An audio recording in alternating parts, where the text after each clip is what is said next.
男人去医院割了2个蛋后，才发现割错了，癌细胞还是扩散到全身。可他知道后，非但没有生气，反而攥着老婆留给自己的平安符大笑起来。因为男人觉得，只有这种断子绝孙的死法，才能安抚一下自己妻子的亡魂。可再次睁眼，你看到的却是老家粘在窗户上那落满了灰尘的喜字。随后，你飞快地在屋里屋外找了一圈，就见一丝不挂的林清雪蜷缩在土炕上。此刻，她那一双大眼睛里透着死寂，原本白皙无瑕的身上也带着纵横交错的青紫。而再次看到让你魂牵梦绕了大半辈子的女人，你马上变得激动起来，随即上前一把将她拥入了怀里。有太多的愧疚和思念要说，不过在这一刻都堵在了喉咙里，然后委屈地哭泣起来。前世你设计让林清雪掉进了水库里，导致村里人都看到了她衣衫不整，被你救了的样子。为了名声，她被迫嫁给你。可林清雪自打进了家门，没享受过一天好日子。在你无休止的家暴中，她抱着孩子跳水库自尽，直到大舅哥将母女2人的尸身从河里捞起来时，你才幡然醒悟。此后，你虽借助时代的风口赚了10辈子都花不完的财富，可用生命教会自己成长的女人已经不在了。就在你沉浸在重生后的喜悦时，突然传来凄厉的哭喊声。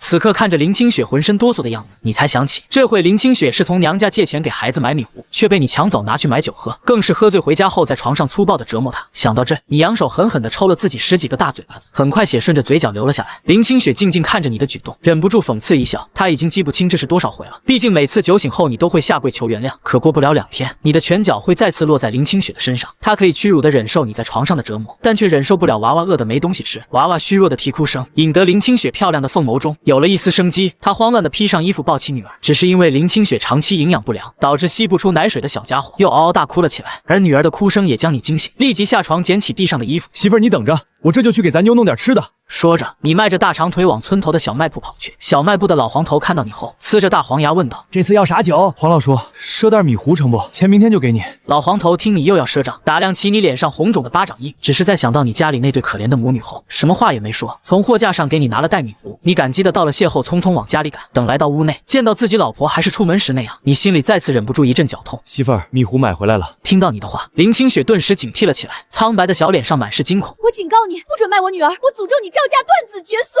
看到这一幕，你将愣在原地，依稀记得好像是有这么一回事。原本你是想把女儿卖给镇里的一家夫妇，换钱买酒喝，自己都干了些什么混蛋事？难怪前世会死于睾丸癌，真是活该。于是你将手里的米糊放在破旧的小床上，我发誓绝不会卖咱妞的，明天我就去镇上找活干。说完，你就转身走了出去。来到外面，你狠狠的又抽了自己几个大嘴巴子。如果没记错的话，林清雪就是在这个月抱着女儿跳了水库。一想到这里，你就浑身战栗。眼看天色已晚，家里已经断粮。20分钟后，你来到后山的山脚下，随即抽出裤衩子上的松紧带，做了个弹弓。啪！你打出一颗石子，一只斑鸠扇动翅膀飞起来。上辈子你发达之后，就爱上了射击这项运动，也玩过一段时间的弹弓，蹲在草地里小半天，总算是拿网兜照了只山鸡，又用弹弓打了几只斑鸠。斑鸠很小，4只加起来也不过1、2斤，倒是那只山鸡有5斤那么肥。你把这些东西拿藤条绑起来挂在树枝上，准备挑着回家时，却突然发现背后一倾，东西不见了。你顿时吓出一身绿毛汗，这是碰见鬼了。忽然你看见挂在胸口的平安符有光闪过，这是前世媳妇一直贴身带着的东西，不是玉石也不是塑料，直到她跳河自杀才摘下来，扔在了水库边上。等你仔细看，护身符的光又不见了，便忍不住伸手去摸了摸。下一秒，你进入了一个空间，只看面积的话，还没有你的病房大。反复试验几次后，你才明白，捏着护身符就能进去，脑子里想出去就能出去了。有了这金手指，你便能在这一世东山再起。回家的路上，很多人家都用上了电，自己家还点着洋油灯。自然灾害最苦那几年都过去了，居然还能吃了上顿没下顿。你拎着东西直接进了厨房，在天完全黑下来后，你端着一大海碗的斑鸠汤进了堂屋。青青，吃饭了，我做了斑鸠汤给你下奶。连喊3遍，林清雪才缓缓从里屋走出来。瞧见桌上大海碗里盛着的斑鸠汤时，她并未急着靠近，只是站在原地，眼神中满是恨意。此刻你看着自己媳妇一身补丁的穿着，心里又泛起一阵酸楚。在这个物质匮乏的年代，林清雪的容貌却显得格外出众，可自己就是个混球，把人家搞到手又不珍惜。眼下见她满心戒备，虽渴望跟她坐下来同桌共食，但也明白自己在这里，她肯定是不会动筷子。我去厨房吃。说完，你转身走了出去，而林清雪僵立在原地，望着那装满斑鸠肉汤的大海碗，心中涌起了不真实的感觉。这是在做梦吧？还是说这是断头饭？以往家里但凡有口吃的，你都紧着自己吃饱，而她只能喝点刷锅水。所以此刻虽然饥肠辘辘，但林清雪不敢轻易下口，直到走出屋门，见你蹲在窗户下喝汤，厨房门口上还挂着一只大野鸡，猜测你应该是上山打野货去了。林清雪这才掉头回了堂屋，端起碗吃了起来。等吃完饭后，你又在自己老婆警惕的目光下包揽了碗筷清洗工作。自己之前是个懒汉，这可能是在这个家第一次正儿八经的干家务。忙完这些，想到白天自己干的混蛋事，便又去烧了一锅热水端进屋。青青，你用这这水擦擦身子。说完放下盆子，转身匆匆离去。坐在门口过了许久，屋内才传来细微的哗哗水声，而你则是抬头仰望星空，盘算着明天得找个挣钱的门路，尽快改善一下家里的这种状况。现在已经入秋，冬天零下20度的气温滴水成冰，老婆跟孩子都需要添置棉衣，否则这个冬天老婆和孩子可抗不过去。听到水声停止后，你才起身走进屋内，见你突然出现，吓得林清雪侧身连连往后躲。你别过来！看到这一幕，你暗骂自己之前太畜生，也清楚他的心结一时半会解不开，于是你语气温和地提醒着媳妇儿，我只是进来端水出去。说完，你端起地上的水，迈步往外走去。林清雪也不理会你，见你一出门便迅速穿好了衣服。院子里，你就着老婆用过的热水，简单冲洗了一下。毕竟为了补那几只斑鸠，你在草丛里趴了许久。洗完后，你便在门槛上坐了下来，回想着前世的经历。有段时间，几个外地人总想进山采东西，他们怕迷路，找到了无所事事的你带路。当时的自己，全当这几个城里人吃饱了撑的没事干。见多了他们的操作，也知道怎么采那些野石斛。现在自己完全可以去挖来售卖。想到这，你瞬间来了精神，绑了个火把，准备好了一些不算专业的工具，便冲屋里说道：青青，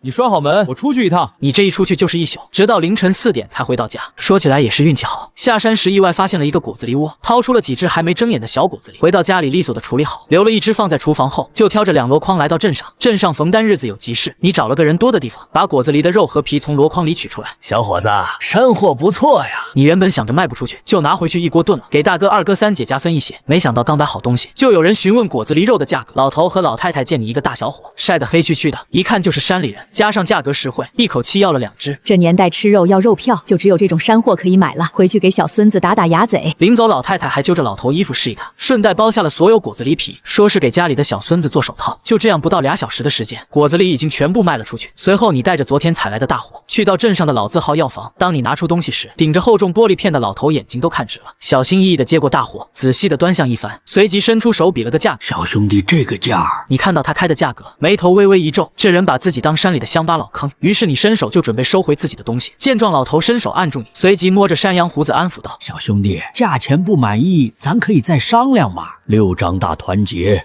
不能再高了。这个大货虽被自己不慎踩断，但其价值也远不止这个价。但谁让自己急着用钱，媳妇和孩子还在家里饿肚子。思索片刻，你决定卖，然后去买了肉和面，跑了2家供销社，才买到这个年代稀罕的奶粉。临回去的时候，想到了媳妇昨天身上那套打着补丁的旧衣服，便走进了镇上唯一的那家小型国营商场。回去的路上，你拐了个弯去找了个70多岁的老猎户，给了人家一堆吃的，才把老猎户金贵到不行的猎枪给换走了。这年代吃肉要票，要实现吃肉自由，还是需要自己动手。快到家时，这才发现背着孩子的林清雪在地里干活，而大哥赵振兴看到自己走了过来，顿时就火冒三丈：你又死哪儿去了？让你婆娘自己下地干活！看着眼前的大哥，你鼻头一酸：哥，我去镇上干活了，顺带买了点肉和面回来，晚上你带嫂子跟孩子来家里吃饭。听到这话，大哥用怀疑的目光将你上下打量了一番，瞧着裤腿子上的泥点子，又看了看箩筐里装的满当当的，脸色这才稍微有了缓和。恁嫂子中午才蒸了一锅玉米面馒头，待会儿让恁媳妇拿回去几个，我们就不过去吃了，往后好好对弟妹。于是你也没再说什么，点了点头后背着东西回了家。想要哄好媳妇，就必须先哄好她的胃。就这么，你在厨房开始忙碌起来。等天快黑的时候，林清雪揣着几个玉米面馒头回了家，只是刚走进院子，就闻到厨房的肉香味。于是她赶紧来到厨房门口，就见你正站在简陋的灶台前忙活。而林清雪忙了一天，早就饿得前胸贴后背，再把玉米面馒头放好后，就进了卧室，将熟睡中的娃放在小床上。只是一扭头，看到桌上放着一罐奶粉，林清雪顿时血液涌上了大脑，跑进厨房，扬手就给了你一个巴掌。你是不是又跑去威胁我妈给你钱了？你怎么这么混账？被媳妇突然提起这档子时，你才渐渐想起自己这个混球之前确实拿刀威胁过丈母娘要钱。于是你连忙开口否认道：我没有，钱都是我今天赚到的。说着连忙将手伸向裤裆。看到这一幕，林清雪更是生气，这都什么时候了，还想着那事儿？随即他上前又给了你一个大嘴巴子，连续挨了2巴掌，把你打得哭笑不得。见林清雪没有停手的意思，你赶忙掏出放在裤裆里的5张大团结。媳妇儿，这是我今天赚的钱，你收下。林清雪看到被硬塞到手里的那几张大团结，她只感觉一阵天旋地转。看到媳妇要摔跤，你伸手想扶，结果却被林清雪狠狠地打掉。她怎么也不敢信，你这么个游手好闲的家伙，一天功夫能挣回这么多钱。他在外面干了些啥见不得人的勾当？这可咋整？日子是真没法过。你瞅见林清雪压根不信自己的话，差点就给他跪下了。我昨晚上山采了野石斛，又碰巧遇上个果子狸窝，这东西换了6张大环节，我花了1张买粮食，现在就剩下这些了。一听到石斛，林清雪的眼神才有了点神。北有人参，南有石斛，那玩意要用价值高，能卖钱，可都长在深山里，难找得很，更何况是大黑天的。可仔细一想，早上起来水井边上确实实有血渍，锅里还炖着果子狸肉呢。难道真是自己错怪他了？可他咋就认识石斛呢？在林清雪的注视下，你举起右手发誓，我真没干坏事，要不然我断子绝孙。见媳妇呼吸平稳了些，眼神也没那么凶了，心里松了口气。清雪，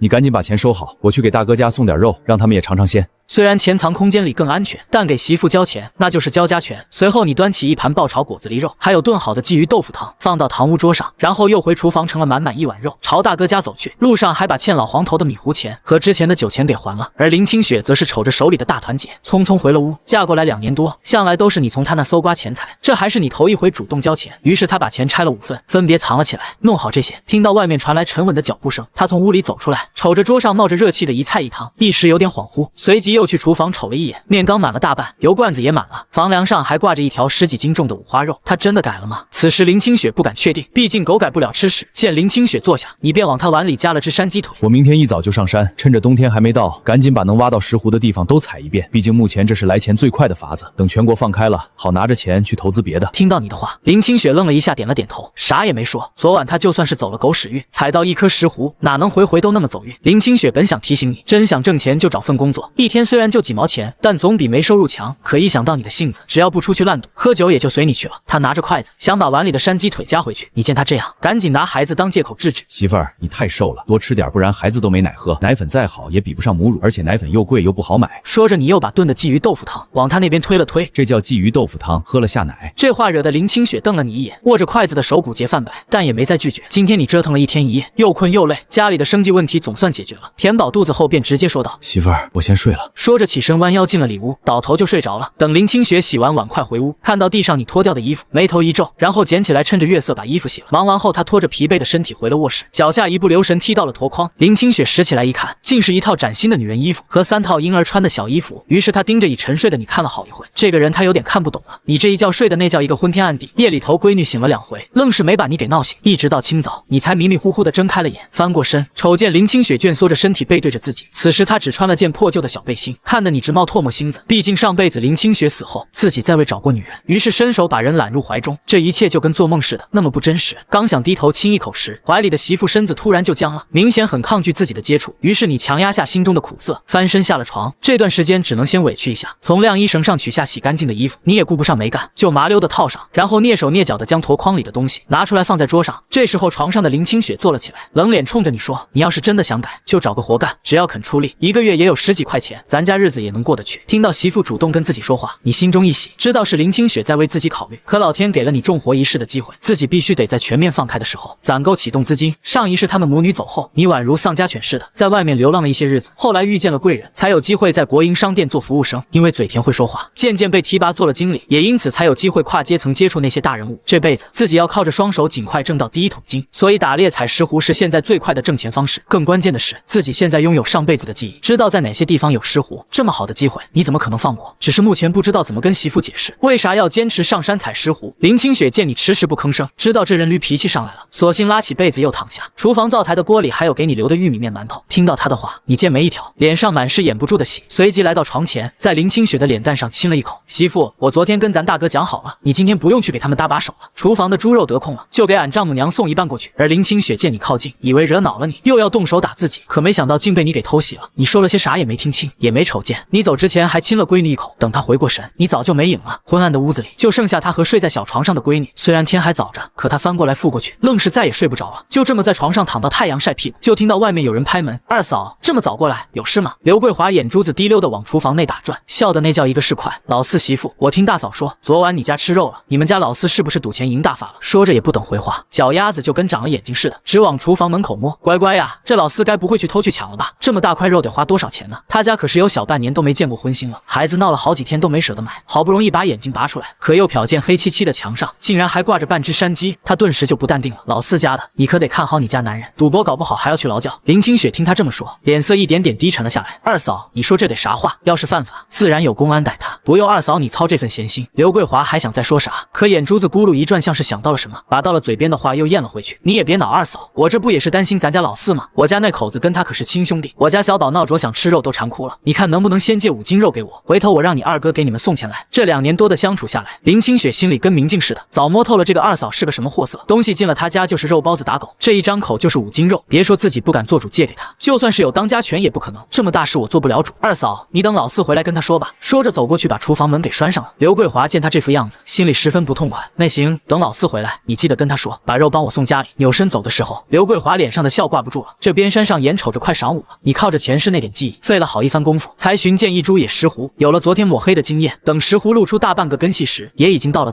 这颗比昨天的那株大太多了。直到天擦黑了，你才小心翼翼的把那一大颗完全弄了出来。就在准备下山回家时，转身却撞见了一只梅花鹿，看样子是来啃石斛的。见状，你赶紧从空间里取出昨天换来的猎枪，不过一息，枪声在林间炸响，惊得鸟群四散逃离。而家里林清雪已做好饭，给女儿烫好奶粉后，还不见你回来，便眉头紧锁。石斛哪有那么好找的，还是得让他踏踏实实学个手艺才行。就在林清雪愣神的时候，你悄悄地走进了院子，直到你将箩筐里的东西取出，屋内的林清雪才听到有动静，抱着女儿走了出来。洗手吃饭吧。说完，抱着女儿又进了屋。你注意到媳妇往筐里瞅了一眼，但也没吱声。等进了屋，瞧见桌上摆着热气腾腾的饭菜，眼眶一热，恨不得回到上辈子抽死自己。这么漂亮又贤惠的媳妇，自己怎么就没好好珍惜呢？走到桌前坐了下来，大口吞着饭菜。媳妇，待会我去村长家一趟，这几天把咱家里的电线扯上。闻言，林清雪拍着孩子的手顿了顿，忍不住开口：通了电，那可是以后每月都要交电费的。说完，偷偷瞄了你一眼，生怕自己惹毛你掀桌子。你敏锐地捕捉到林清雪的脸色，随即放下筷子，走到门口把箩筐提进屋。媳妇，这是我今天挖的，改天去城里药店卖了，应该能卖个不错的价钱。而林清雪直勾勾地看着那一石斛，她抬起眼帘望着你，用难以置信的语气问道：真的是你挖的？见状，你继续开口解释道：我发誓没偷没抢，这真是我在山里挖了一天的成果。林清雪看你一脸坦然，这才将信将疑地点了点头。白天咱们二嫂过来了，她要借5斤猪肉。看林清雪拉着脸，明显是不高兴，估计是自己不在家，是二嫂给她气受了。于是你一脸严肃地说：这个家以后你做主，钱和东西都归你管，你不想借咱就不借。你这话听得林清雪心里犯嘀咕，琢磨了好一会才怯生生地说：我不想借。二嫂她嘴上说借，但肯定不会还回来，她也不是头一回借咱家东西不还了。听到林清雪的话，你脸上露出欣慰的笑容，宠溺地刮了下她的鼻子。不想借咱就不借，咱不受她的气。你这一笑，林清雪都看愣了。随即她抱起女儿起身去了里屋，你则是在填饱了肚子后，将碗筷洗干净，然后割了半斤肉，摸黑出了门。村长王栓柱一看是你，黝黑的老脸一愣，再瞅见手里的肉，满脸褶子都笑开了花。郑国这么晚来找叔，有啥事？边问边接过你手里的肉，我想家里搞个电灯，你有空帮忙安排一下。成，明天我就给你安排这个事。你一听他这话，也没多做，起身道了谢就转身离去。只是走到厨房时，竟看到林清雪在黑黢黢的厨房里啃自己吃剩下的那些肉骨头。这一幕刺得你眼珠子生疼，浑身血液好像都凝固一样。随即声音嘶哑地说道：你在干什么？林清雪一听是你的声音，吓得一哆嗦，到嘴边的骨头也跟着掉在地上，随即一脸恐惧地看向院子里的你。别打我，这些都是你啃剩下的，我只是觉得丢了怪可惜。这一刻你只觉得五雷轰顶，从来没这么挫败过。随即扑通一下跪在他面前，而林清雪则是吓得失声尖叫起来。你想干嘛？林清雪眼帘微垂，看着跪在面前的男人，直到感觉胸前被湿热侵染，她竟然哭了。她封闭已久的心好像有了一丝松动，而看到媳妇吃自己的剩饭都吓成这样，就像是一把刀子狠狠捅进你心窝里。于是你从地上站起身，捧着媳妇白皙的双颊，低头吻去她眼角的泪珠。媳妇，你去堂屋等着，待会饭菜好了我端进去，你是我的大恩人。林清雪没听懂这句话，羞得跟见了鬼一样溜出了厨房。厨房里你忙活了一阵，一盘香喷喷的小炒肉片就出了锅。她觉得拉喉咙眼的杂粮馒头，媳妇却宝贝的一口都舍不得吃。只是刚走进里屋，就看一副雪白的美背映入眼帘，一瞬间血液顿时涌入腹部。你几步上前，从身后一把将人揽入怀里。媳妇，不要再离开我了。沉沦间，林清雪头一回觉得，原来做这种事是这么舒服愉悦的一件事，这还是除了新婚后两人如此如胶似漆的睡在一起。想到昨天夜里的情景，林清雪脸颊感觉一阵发烫，侧过脸再看到小床上的孩子时，林清雪顿时吓得脸色煞白。昨天夜里似乎一宿没听到女儿哭闹，瞅着媳妇突然变了样，眼睛直勾勾地盯着女儿那边，便麻溜地下了床，几步窜到女儿的小床前，瞧见女儿已经醒了，正瞪着俩大眼睛笑。此刻你看着闺女，心窝子都软了，小心翼翼地把闺女抱在怀里，回到床边，见闺女没事还咧着嘴笑。林清雪心里那块大石头总算落了地，紧绷的神经也松了下来，随即眼眶一红，差点哭出来，懊恼自己昨天夜里怎么能睡那么沉，这么大点的孩子，万一有个什么闪失，他可咋活？媳妇，你再陪妞妞躺会，我去给你做早饭。说着，你捞起扔在地上的裤衩子，直接套在了身上。林清雪则是查看闺女屁股下垫着的尿布，虽然遮挡的不太规整，但却是换得干净的。难怪昨晚没听到女儿哭闹，原来是这混球起来照顾的女儿，这还是生了孩子后她头一回主动照顾孩子，所以她是真的变了吗？可以再相信她一次吗？另一边，你熟练的在厨房忙活着，等媳妇抱着孩子出来，饭菜也做好了，豆腐、小青菜、玉米面糊糊，外加杂粮馒头。你光着膀子从林清雪怀里接过孩子，媳妇，你先去洗漱。而林清雪有些不放心，可看着你笨手笨脚的抱着那么点的孩子，扑哧一声笑了出来。这是你亲闺女，又不是老虎，还能咬你咋地？吃饭时，村长王栓柱带着电工来了，一进院子就瞧见林清雪坐在院子的桌子边上吃饭，你光着膀子抱着孩子在院子里溜达。他瞅见你臂膀内侧有一圈工整的牙印，笑得意味深长。郑国这还没吃完饭呢，你没想到王栓柱这么早就把人找了，又带着村长和电工来到院子外的门口扯闲天。等林清雪吃完饭回屋后，你才把孩子交给媳妇，随即从宽松的裤衩子口袋中摸出一包大前门。村长看着手里那根大前门，咧着一嘴大黄牙，笑着说：“你个臭小子，有出息了，这玩意一包都要4毛呢。”一旁的电工笑得更憨厚，把烟卡在耳朵上，扛着梯子就绕去了屋后。这趟工出的划算，4毛一包的烟，自己平时都舍不得抽。这家人倒是大方，等通了电你就回了屋。刚走进去，一件衣服迎面飞来，还没弄清楚怎么回事，就听见林清雪说道：“赶紧把衣服穿上，光着膀子像什么样子？”此刻你后背多了几道抓痕，那是昨夜林清雪留下的。村长和电工都看见了，但是都没说破。然而你什么都不知道，光着膀子四处溜达，这可让林清雪骚的恨不能找个地缝钻进去。外人在跟前，他又不好意思提醒。直到你上山后，林清雪捂着发烫的脸颊，缓了好一阵子，这才接着把床褥子拆下来清洗。他把孩子的小床搬到院子里，把孩子放上面，在盆子里倒满水，准备洗床褥。这时候林母挎着个篮子来了，里面装着鸡蛋，还有一小块肉。林清雪瞧见母亲，连忙擦着手起身：“妈，你咋来了？”林母把手里的篮子拎进厨房，目光在自己女儿身上来回打量了一番，瞧着她那破旧不合身的衣服，眼眶一阵发酸，赶紧别开目光，抱起小床上的外孙女说道：“家里刚忙完，我过来看看你。”说着眼睛环顾着破旧的3间土坯茅草房，他心里无时无刻不在懊悔，不该同意这门亲事的，自己害惨了女儿。清雪，妈想过了，你要是跟他真过不下去，就离了吧，你年轻日子还长，一辈子不能毁在他这个烂人手里。林清雪听到亲妈的话，先是愣了一下，坐在凳子上好一会也没吭声。那天你抢走自己从娘家借来给女儿买米糊的钱去买酒，她真的觉得绝望透了，感觉跟他在一起压根都看不到任何希望，连死的念头都冒了出来。当时就想抱着闺女跳进水库，可你酒醒后，先是悔恨的自己抽了自己10几个大嘴巴子，而后又慌里慌张的出门给孩子买米糊。这几天下来，他瞅着你好像真的变了个人似的，没再出去鬼混，酒也不喝了，赌也不赌了。林母看着闺女低着头不说话，以为她担心孩子，开口说道：“你要是想带着孩子，妈以后可以帮衬着你一起带。”说到这里犹豫了一下，就是以后你要是在家带个孩子，可不好嫁。这个年头离婚的可少之又少，日子再苦再难，女人也得咬着牙往下过。听到亲妈连离婚后再嫁人的事都替自己想周全了，林清雪从亲妈怀里接过孩子：“妈，我现下没想离婚，她如今看着也在慢慢改好。”说着，她拉了拉孩子身上那件崭新的小衣服，是她挣钱给孩子买的衣服，也给我买了一套，不过我没舍得穿。林母瞅着闺女那白净稚嫩的脸上泛起了许久未见的红晕，眼睛里也像是重新亮起了光，不由得愣了一下神。她明明昨天还无意间听见隔壁的二麻子说，她欠了外人50块钱，这么大笔债，她又不干正事，可咋还呢？正因为这个，她才不放心，一大早拎着东西过来看看。可看自己闺女的表情不像是假的，若是她真的改邪归正了，这笔钱自己想办法砸锅卖铁也得帮她还上。想到这里，她并没有把自己听到的事告诉女儿，怕她因为这事在跟你闹别扭。她收拢思绪，红着眼眶欣慰的点了点头，她要是能改就好，妈也就放心了。说着抬手摸去眼角流出来的泪，这回刚上山的你嘴里叼杂粮馒头，计算着现在盖建2层楼大概需要多少钱，按照现在自己能挖到的石斛价计算，盖了房子还能有一笔在这个年代算得上很可观的存款。毕竟在这个时候万元户都不多，想着近2年肯定还要待在村里生活，先把住宿条件提上去。家里现在住的3间破土坯房，进屋后自己这个身高感觉腰都直不起来，屋内更是灰尘大的厉害，到处掉渣，实在不是人住的地。这时候的你压根不知道，你丈母娘正跟媳妇商量着要不要离婚的事。这要是让你知道了，估计最近都没心思上山挖石斛了。毕竟重活一世，你心里搞钱很重要，但什么却不及老婆跟孩子重要。你掌握着上一辈子的赚钱门道，自然不急着这一时3刻的。眼瞅着快晌午了，林母饭也没顾上吃，就急着要往家回，生怕自己多吃一口，闺女就得少吃一口。林清雪拦也拦不住，只好从厨房取下挂着的肉，一刀切下大半，拎着就追了出去。妈，这个你拿回去跟我弟媳妇他们吃。林母一看那么大块肉，连摆手不肯要，生怕你知道了她这么贴补娘家，再动手打她闺女，更怕闺女自己没得吃，受了委屈。你们留着吃，家里头不缺这口，你看看你瘦的跟啥似的，得多补补，不然孩子哪来的奶水吃。林母最终还是没要那块肉，挎着筐子一步步的走了。林清雪站在门口，眼睁睁的看着母亲越走越远，直到看不见了，才拎着肉转身进了厨房。隔壁的张桂兰跟林清雪年纪差不多，可嫁过来却早了她2年。她皮肤黝黑，手里头啃着生萝卜，趴在墙头上。妹子，你整天不出门，外面都传开了，你二嫂被你二哥昨晚给收拾了。哭叫声几家子都听见了。从厨房走出来的林清雪坐在院子里的凳子上，有一搭没一搭的应一声。张桂兰见她话不多，拉个凳子在她洗衣盆面前坐了下来，压低音量小声说道：“外面都在传你二哥家的大宝，不是你二哥的。”林清雪一听这话，手里的活顿时停了下来，抬头看向张桂兰：“是你大哥的种。”张桂兰瞅见她眼里的困惑，把啃剩下的萝卜往口袋里一塞，一脸八卦的小声在她耳边嘀咕。林清雪听完整个人都懵了，她真不敢相信还有这种事。她以前还挺尊敬这个大哥的，觉得他忠厚老实，做事公道，挺有大哥样的。可听了这事，心里头多少有些膈应，这是咋能这样呢？张桂兰似乎很满意他的反应，拍了拍这个城里来的小媳妇：“好了，我要回家给俺们当家的做饭，就不跟你聊了。当天晚上你回来的很晚，这次回来你老远就看到家里亮着的灯光，心里禁不住感叹，这电灯果然比洋油灯亮堂多了。”林清雪见你回来，赶紧把热在锅里的菜和白面馒头端了出来，随口问了句：“今天咋回来这么晚？注意到你身上沾了些泥土。”放下下菜上手给你拍着身上的你赶紧拦住他，转身把堂屋的门拴上，然后从箩筐的草堆里翻出个东西，小心翼翼地放在桌子上，挖了石斛。回来途中碰见了个意外收获，你没跟媳妇说自己是因为脚下一滑摔了下去才碰到这东西的，爬上来费了不少劲，这才回来这么晚。这东西现在价格可不比石斛低，都是按克卖的，算是意外得了笔小财。你盘算着今晚陪媳妇好好亲热一番，明天不去山上了，先去把手上的货处理掉。林清雪看着他放在桌上的那块黑棕色，形状有点像是生姜一样的东西，这好像在书上见过，带着不确定问道：“这是何首乌？”语气中带着难以置信。你没想到自己媳妇见识够渊博，这玩意村里头大部分人到现在还不知道它的金贵，要不山上那么多好宝贝，早叫人搜罗干净了。石斛、何首乌还能金贵个10来年，再往后种植技术上去，这些都能人工种，市面就常见了，也就不稀罕了。可就算那样，野生珍稀药材的价格还是高的离谱，因为野生的压根就买不着。你咧着一嘴大白牙，一把将娇俏的媳妇搂进怀里，低头在她白嫩的脸蛋嘬了一口，迎着她那双亮晶晶的眸子说道：“对，就是何首乌，明个带你跟娃去城里溜达溜达，顺便把这些宝贝卖给药房。”一听说要带着娃出门，林清雪身体猛地一降，想起之前她说要闺女卖给城里那家不能生养的人家，心里头到现在还犯怵，谁知道是真不能生，还是买回去当童养媳。她从怀里挣脱出来，带着防备和警惕拒绝道：“闺女还小，我俩就不去了，你赶紧洗手吃饭吧。”你眼尖瞧出媳妇不对劲，本想带着她出去逛逛，顺便再给她添置些冬天的衣服，可看她这又警惕了起来，显然是怕自己又打闺女的坏主意。自己干的那些混账事，哪是那么容易就能让她放下心结的？早就信任透支了，只能慢慢来了。你脱下身上带着你点子的衬衫，打开门走出去，简单洗了把脸，回屋坐下，这才瞧见到桌上的饭菜，一盘金黄的炒鸡蛋，还有一小盘早晨剩下的小炒肉。她中午难道都没吃菜？她要是这样一直省吃俭用，啥时候才能把她养得胖乎乎的？看来得赶紧多挣点钱，让她心里头踏实才行。媳妇，这鸡蛋哪来的？林清雪低头给你盛了一碗面糊汤，你出门没多久，我妈来过一趟，是她送来的。亲妈提离婚的事，她是一句也没提。你一听是丈母娘拿来的，想到之前问她要钱喝酒的事情，骚得慌，没脸见她，也没问丈母娘过来是什么事，心里头盘算着，等明个把手上的东西卖出去，先把之前从丈母娘那里拿来的钱给还上。你伸手拉过媳妇，让她坐下，快吃饭。说着递给她一个杂面馒头，媳妇还是舍不得蒸白面馒头，蒸了掺了一半白面的杂面馒头，你自己拿起玉米面馒头大口炫了起来。林清雪咬了一小口杂面馒头，抬头偷偷打量眼前的男人，他要是能一直这样该多好，只是不知道他这股子热乎劲能撑多久。俩人正吃着饭，外面响起叫门声：“四哥，我二六子出来啊，3缺1啊，哥几个等你喝酒玩牌呢。”林清雪听到这个声音，脸色刷一下就白了，眼睛直勾勾瞪着，他怕你又像之前那样跟着他们出去喝酒赌钱。你听到这个声音，愣了一下，随即想起来是谁了。你放下筷子，一抬头看见媳妇那张惨白的小脸，赶紧起身把人搂进怀里。媳妇，你咋了？哪不舒服？语气里头满是担心和紧张。被搂进怀里的林清雪纤细白皙的手指紧紧揪着你胸口的小背心，嘴唇微微颤抖。你又要跟他们去喝酒玩牌？你一听这话，终于明白媳妇为啥这样了，感情是怕自己老毛病又犯了。下巴垫在她柔软的发顶，手臂不自觉的收紧，将她搂得更紧了些。怀里的身子单薄的厉害，嫁给自己后，一天好日子没过上，连顿饱饭都成了奢望。可就这样，她竟然还揣着对自己的希望，想要踏踏实实的跟自己过日子。深呼吸了一口气，把眼眶里的酸热硬生生憋回去，用低沉暗哑的嗓音开口安抚她：“别担心，我不去，我这就把他们撵走，以后都不跟他们瞎胡混了。”侧坐在怀里的林清雪在听到你的这番话后，仰脸带着审视的目光直勾勾瞪着你，质问道：“真的不去？”你垂下眼帘，对上媳妇那双不安又审视的眼睛，真想把心掏给她看看，告诉她自己真的改邪归正了。忍不住又在她挺翘的鼻尖啄了一口，喷洒着干净热燥的气息，保证道：“真不去，放心吧，我这就让他们滚蛋。”随后把怀里的媳妇轻轻放回到凳子上。好了，你先接着吃，我马上就回来。你直起腰，发现胸口的小背心还被媳妇紧紧攥在手里。要不是知道外面那3个家伙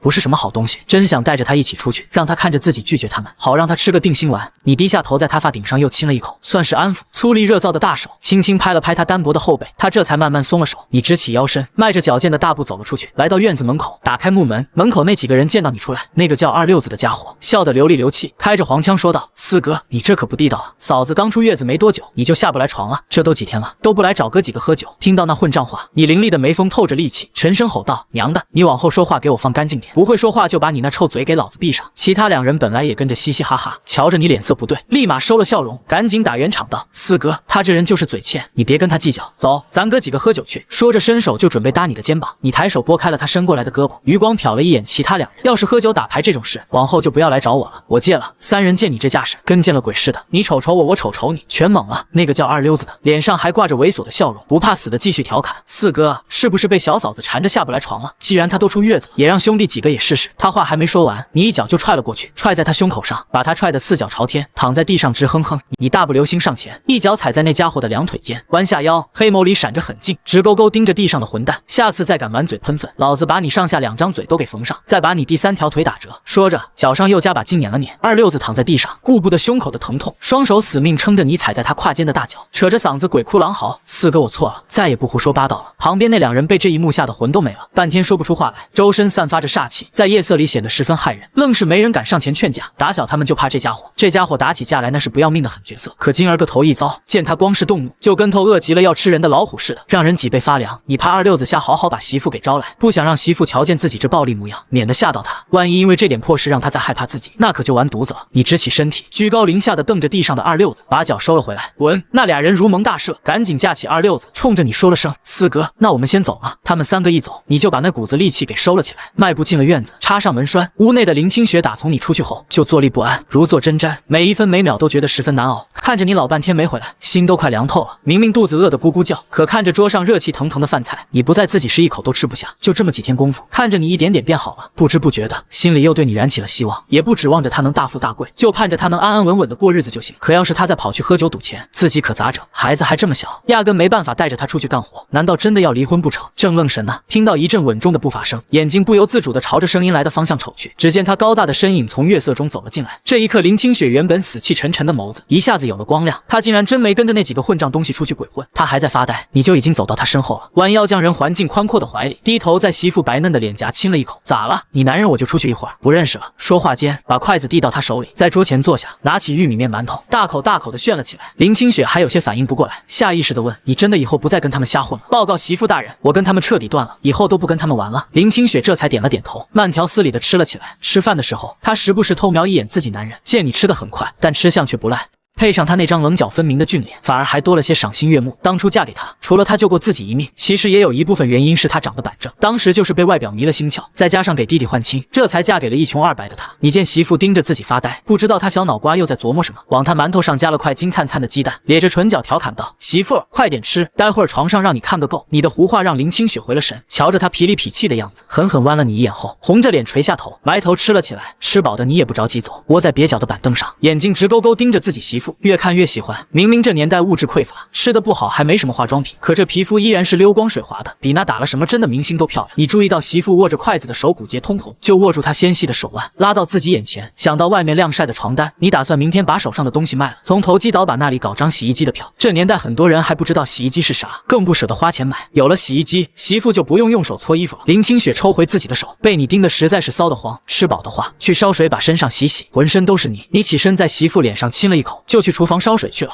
你走后，林清雪放下筷子，摸了摸发烫的脸颊。这人打从昨个夜里起，就喜欢对自己搂搂抱抱，还时不时亲2口。每次他靠近，都能闻到他身上的荷尔蒙气息，使得自己心里就像踹了只兔子，砰砰乱跳，自个儿都闹不明白这是咋回事。吃完饭，你拉着林清雪说要带她出去散散步，消消神儿。回去的路上，你没再往家走，带林清雪转了个方向。牛棚旁一间破落的泥土房，外面搭个简易土灶，屋里的女人捂着胸口不停咳嗽，抓出一小把玉米参，兑了水放进缺角的陶瓷罐里。只是这么几步路，她脸上就泛起白，大颗的汗水从额头滚落。正揪心，一个半头白发的男人从不远处大步走过来，他皱着眉接过水瓢，让他回屋好好躺着，自己来做饭。女人看向他，男人把换来的半张饼递过去，今天运气不错，换了1张饼，我吃了一半，剩下的带回来了，你快吃，吃了病才好得快。你吃过了。男人没一点迟疑，往罐子里添了把米，蹲下开始烧火说吃过了。女人想想自己的身子，把饼子递过去，我不饿，你都吃了吧？躺半天了就想喝点稀的。男人闷头舔火，叫你吃就吃，不吃东西病咋好？男人低着头，眼眶发酸，今天吃饱了，明天吃啥？他的身子不顾了，就那一点米，还是他求了好几家村民换来的。他心疼他忙活一天没吃饭，他也心疼他跟他下乡受罪。他攥住他的手，别想那么多，安心养病，明个我就去给你找药，一定能治好。林清雪看得心里不是滋味，回去的路上问你那2位的情况，你有些沉默，该怎么说？说那个男人你也不熟悉，但上辈子在电视上见过，老人商场纵横多年，离世后将全部身家都捐了出去，以他爱人的名义成立了医疗救治公益基金会，一辈子最遗憾的就是没有保护好爱妻，亲眼看着他受病痛折磨离世。你照着回忆猜测，致使他夫人身故的应该该就是这场病。不过你估摸着殷夫人的病主要是因为营养不足导致的，在四面漏风的牛棚，每天又督清汤寡水，再小的病也能拖成恶疾。你准备让媳妇这个高中生把药吃的还有钱拿去投资这位未来大佬，最起码恢复高考前的辅导老师有了。第二天一早，天还没亮，躺起来你就睁开了眼，悄悄下了床，走到小床边，小心谨慎地把女儿抱起来，轻轻放在媳妇身旁，仔细盖好小被子，给媳妇煮好早餐后，你从外头把门一关，就踏上了出门的路。今儿个逢吉，虽说时间还早，可路上已经有不少行人了。在这个年月，农村里谁家要是能有个28大杠自行车，那条件可就算是相当不错了。所以大多数人出门还是得靠2条腿走。你凭着上辈子的记忆，一下子就找到了那家比较大的中药铺子。那国字脸的中年男人看见你拿出来的东西，就上下打量了你一番，然后拿起那石斛，仔仔细细地瞧了起来。一看这石斛竟是朱老爷石斛，每根都完完整整的，心里头不禁有些惊讶。他小心翼翼地把石斛放在柜台上，试探着问你想卖啥价。你一听让他开价，也没客气，直接报了个数。你心里明白，对方肯定得还价。果然，那药房负责人一听你报的价，心里就有数了，知道这人不好糊弄，瞅了一眼你的箩筐，就把你请到了后院。2个人在后院磨了快1个小时的嘴皮子，最后你把2株石斛、1颗何首乌还有鹿茸都卖给了他。你对今天的价格也挺满意，揣着50张大团结就离开了药房。有了钱后的你去了国营商场，你想买台洗衣机，一问售货员傻眼了，你拍了下脑门。虽然现在有洗衣机，但那都是用于宾馆，洗衣店并没有进入家庭。国产的第一台洗衣机是1978年，现在还没生产出来。不过你意外弄到了1张9寸黑白电视机的票，想也没想就买了，又买了些邮票、肉票、面票。投机倒把的人一看来了个大主顾，对你格外热情。听说你当天就要买电视机，就帮忙找了个有拖拉机的熟人，花2块钱就能把东西给你拉到村里。你想也没想就答应了。接着你在国营商场给媳妇买了10新的大红毛衣、裤子、皮鞋，又给孩子添置了几身崭新的小衣服，还购置了几床新棉被，把能想到的都购置了，足足装了小半车。开拖拉机的师傅看得目瞪口呆，不敢相信这穿着破旧衣服的小伙这么有钱，一口气买这么多东西。等你大采购完，已经是下午了。这时候家里的林清雪早上醒来一看，孩子睡在身边，你不知道啥时候就走了。林清雪拖着沉甸甸、酸溜溜的身子骨起了床，瞅见那人早起走之前，饭菜都已拾掇得妥妥当当，桌上摆着黄澄澄的鸡蛋，还有煎得滋滋冒油的肉块。林清雪心里头说没点波动，那是哄人的。晌午头里，王栓柱领着一个水灵灵的年轻姑娘进了门。老四媳妇，这是城里下来的知青李甜甜，往后就在你家住下了，你跟老四说一声，给她10多个房间出来。林清雪一时有些懵，家里突然多了这么个年轻闺女，这3间小土坯房可咋住得开？一间2口俩住着，堂屋是吃饭的地儿，另一间堆着杂七杂八的东西，哪有给她住的地儿？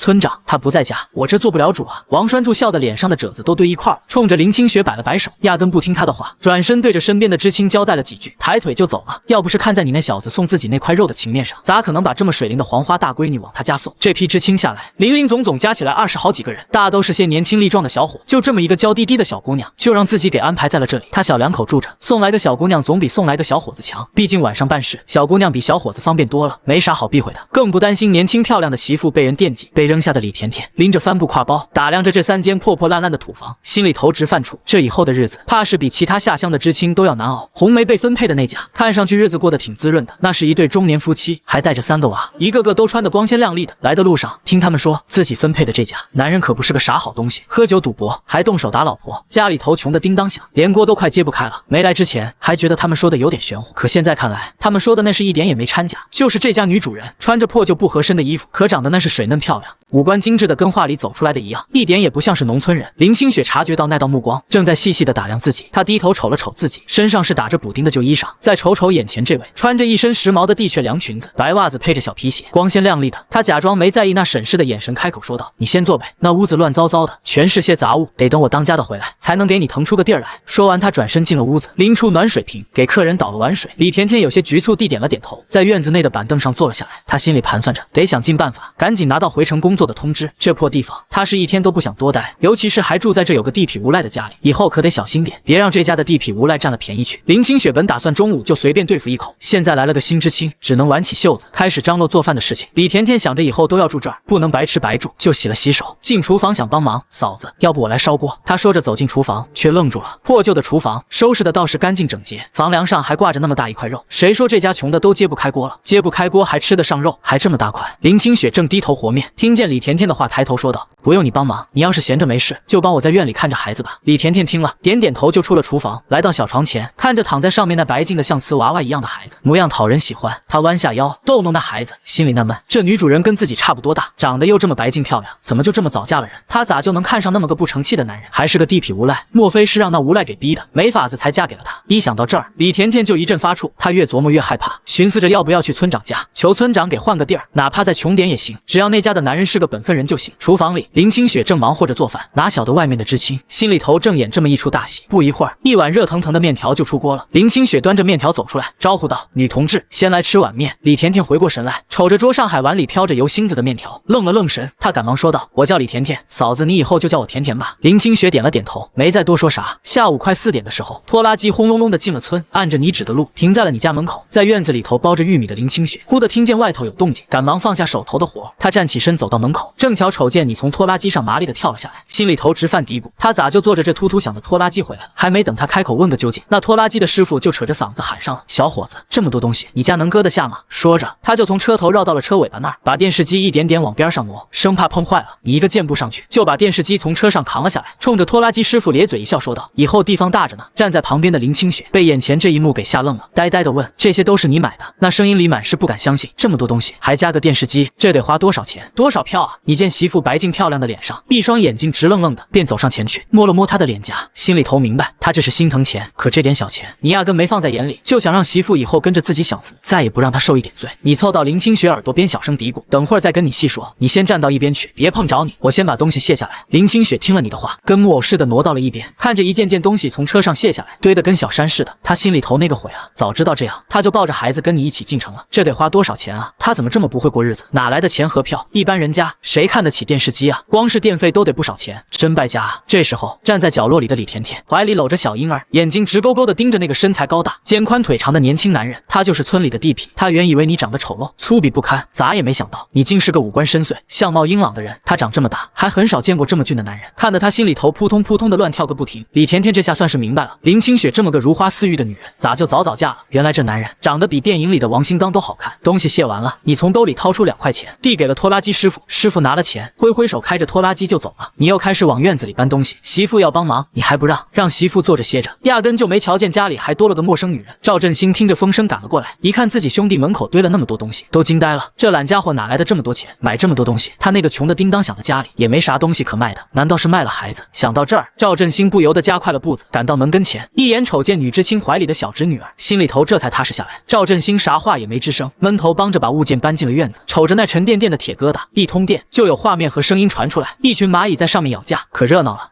跟看电影似的，他好奇地围着转了几圈，不好意思伸手摸，听说这玩意儿金贵着呢，要好几百块钱。这就是城里人常说的电视机，真没想到自家兄弟竟然给弄回来一台，全村独一份。东西归置妥当后，赵振兴把你拽到院门口，问你哪来的这么多钱。你不慌不忙，拍着胸口说，这些都是自己打猎去黑市上卖猎物换的钱。你没把石斛的事儿告诉大哥，倒也不是信不过大哥，而是石斛都长在悬崖峭壁上，就算说了，大哥也帮不上啥忙，万一走漏了风声，还把自己的财路给断了。等来年开春暖和了，你领大哥二哥上山寻几处好踩的地方，告诉他们窍门，往后就看他们各自的造化了。赵振兴想劝你好好种地算了，可瞅着眼前的亲兄弟，眼里闪着亮光，透出一股子以前没见过的精明和深邃，就像是换了个人似的，让他这个当大哥的都觉得有点不认得。你想着大哥难得过来，就把想盖房的事儿跟他透了透，想请他帮忙看着，每天给他开1块钱的工钱。赵振兴抽了口烟说，你不犯浑，我给你白干都成，哪要什么工钱？不过建房子可不是闹着玩的，得花大价钱呢。大哥，钱我有，工钱我照给，亲兄弟还明算账呢，麻烦大哥帮我找个手艺好的师傅，材料也用好一些的，争取入冬前住进新房里去。赵振兴点点头，以为老四只是想把那3间草房修缮，哪成想他居然那么大的胆子，要盖2层。你之所以把这些事儿一股脑交给自家大哥，实在是因为你自个儿忙得脚打后脑勺。你琢磨着得赶在入冬前把石斛都采出来，如果再遇上何首乌这种野生药材，也能卖了换钱。要是再能撞上梅花鹿，弄点鹿茸、路边啥的，那可就是捡着大便宜了。眼瞅着天还早，哥俩人一合计，就找王栓柱。计划经济时代，盖房买砖也需要批条子。王栓柱这个村长在这年月权力达到无敌，你送了一包大前门，还给塞了1块钱，顺顺利利拿到了买砖的条子，开了条子，直奔公社的砖厂，把盖房用的砖给定下。赵振兴就耐了闷了，老四准备砌多厚的墙啊？咋定这么多砖？你跟他说要盖2层。赵振兴眼瞅着你掏出2张大团结，眼皮子都不眨一下，就递给了砖厂老板。赵振兴心疼的直咧嘴，再一听他说剩下的钱等砖都拉家里头再结清，赵振兴瞪大了眼珠子，觉得这事儿简直不可思议，那可是大团结，不是草纸，就这么随便装在口袋里，也不怕给弄丢了。赵振兴发觉自个儿这个烂赌鬼四弟，现在在外人跟前那派头足得很，比那专场厂长还像领导呢。往那儿一站，不怒自威的，要是换上不打补丁的蓝布褂子，说他是哪家领导的公子，都有人信。要不是脖子上的黑痣还在，手上还有之前打架斗很时候的刀疤，赵振兴都怀疑老四是不是让人给偷换了。回家的路上，赵振兴整个人都是飘的，晕乎乎的。老四当然了，可他咋总觉得怪怪的？快到家的时候，你从上衣口袋里掏出5张大团结递过去，大哥，除了木头，其他材料都麻烦你帮忙张罗着。赵振兴伸手想接，又觉得自己手有点脏，在衣服下摆蹭了蹭，才把钱接过来。他小心翼翼地把钱揣进贴身的衣服口袋里，生怕一不小心给弄丢了。赵振兴诚恳地跟你说，这么多钱，你信得过大哥？大哥一定给你把事儿办得漂漂亮亮的。你点点头，亲大哥有啥信不过的？要不是大哥大嫂招呼事儿，就上辈子媳妇受的那委屈，搞不好闺女都生不下来，都会被自己折腾没了。赵家堂屋，林清雪正在拾掇你买回来的东西，她从柜子里翻出一条方巾，仔仔细细地搭在电视机上，生怕落了点灰，弄脏了电视机。要她说买这玩意儿干啥？村里时不时就停电，还要架天线，没信号的时候满屏都是雪花。可看你兴致勃勃的样子，她也不好埋怨你乱花钱。她发现你又给她和闺女买东西了，有女士毛衣、裤子、皮鞋，还有几套闺女的小衣服。这人咋又乱花钱？谁家天天买新衣服穿啊？上次你去镇上给她买的那件外套，她还没过身，舍不得穿，居然又给她买了这么衣服。但看你念着娘俩，林清雪还是很开心。她抱起轻软厚实的棉被，准备往箱子里放，忍不住落下泪来。这比她嫁过来时谈的新棉花被子还好，东西都拾掇好。林清雪发现这人居然没给自己买东西，可她的衬衣也是补丁落补丁，鞋更是都破了个洞。李甜甜帮忙抱着闺女，眼巴巴地盯着那些新衣裳，抓耳挠腮，就跟猫看到了鱼似的。那鸡心领毛衣是城里最时兴的款式，自己逛商场也想买，但父母根本不同意，花小半个月的工资去买件毛衣，看着自己想买却没钱买的衣服出现在这里，还不止一件。李甜甜那叫一个羡慕嫉妒恨。林清雪她男人长得那是一表人才，还特别舍得给媳妇花钱，而且还会疼人。刚搬东西时，压根舍不得他动手，生怕他累着，心疼的跟眼珠子似的。村里咋能把这样的好男人传成是毒懒汉？简直是胡说八道。你从外面大步流星的走了进来，一进门就瞧见一个陌生的年轻女人抱着孩子站在那儿，笑眯眯的看着自家媳妇。这是你朋友？李甜甜在察觉你视线后，眼帘微垂，不敢与你对视。虽然她自诩城里人，一向看不起这帮泥腿子，但打从这家男人坐着拖拉机风尘仆仆的回来，她虽一直就在旁边站着，可她眼里心里就只有小嫂子一个大活人处在这儿，她愣是从头到尾都没瞅自己一眼。林清雪正忙着手头上的活，听到你这么一问，这才反应过来，家里头多了个人。那女知青一直闷声不响，自己又光顾着收拾你买回来的那些东西，就把她给忘到九霄云外去了。林清雪赶紧带着歉意从李甜甜怀里接过孩子，冲着你说道：“这是队长领过来的下乡知青，说想暂时借住在咱家，你看咱要不把西屋拾掇拾掇，腾出来给他住。”话语里带着几分商量。虽然你说家里他当家，但他还是不敢自个儿做主，生怕落了不是。你一听说有外人要住家里，眉头不自觉的微微一蹙，你可不愿意有陌生人来搅和自己和媳妇的小日子。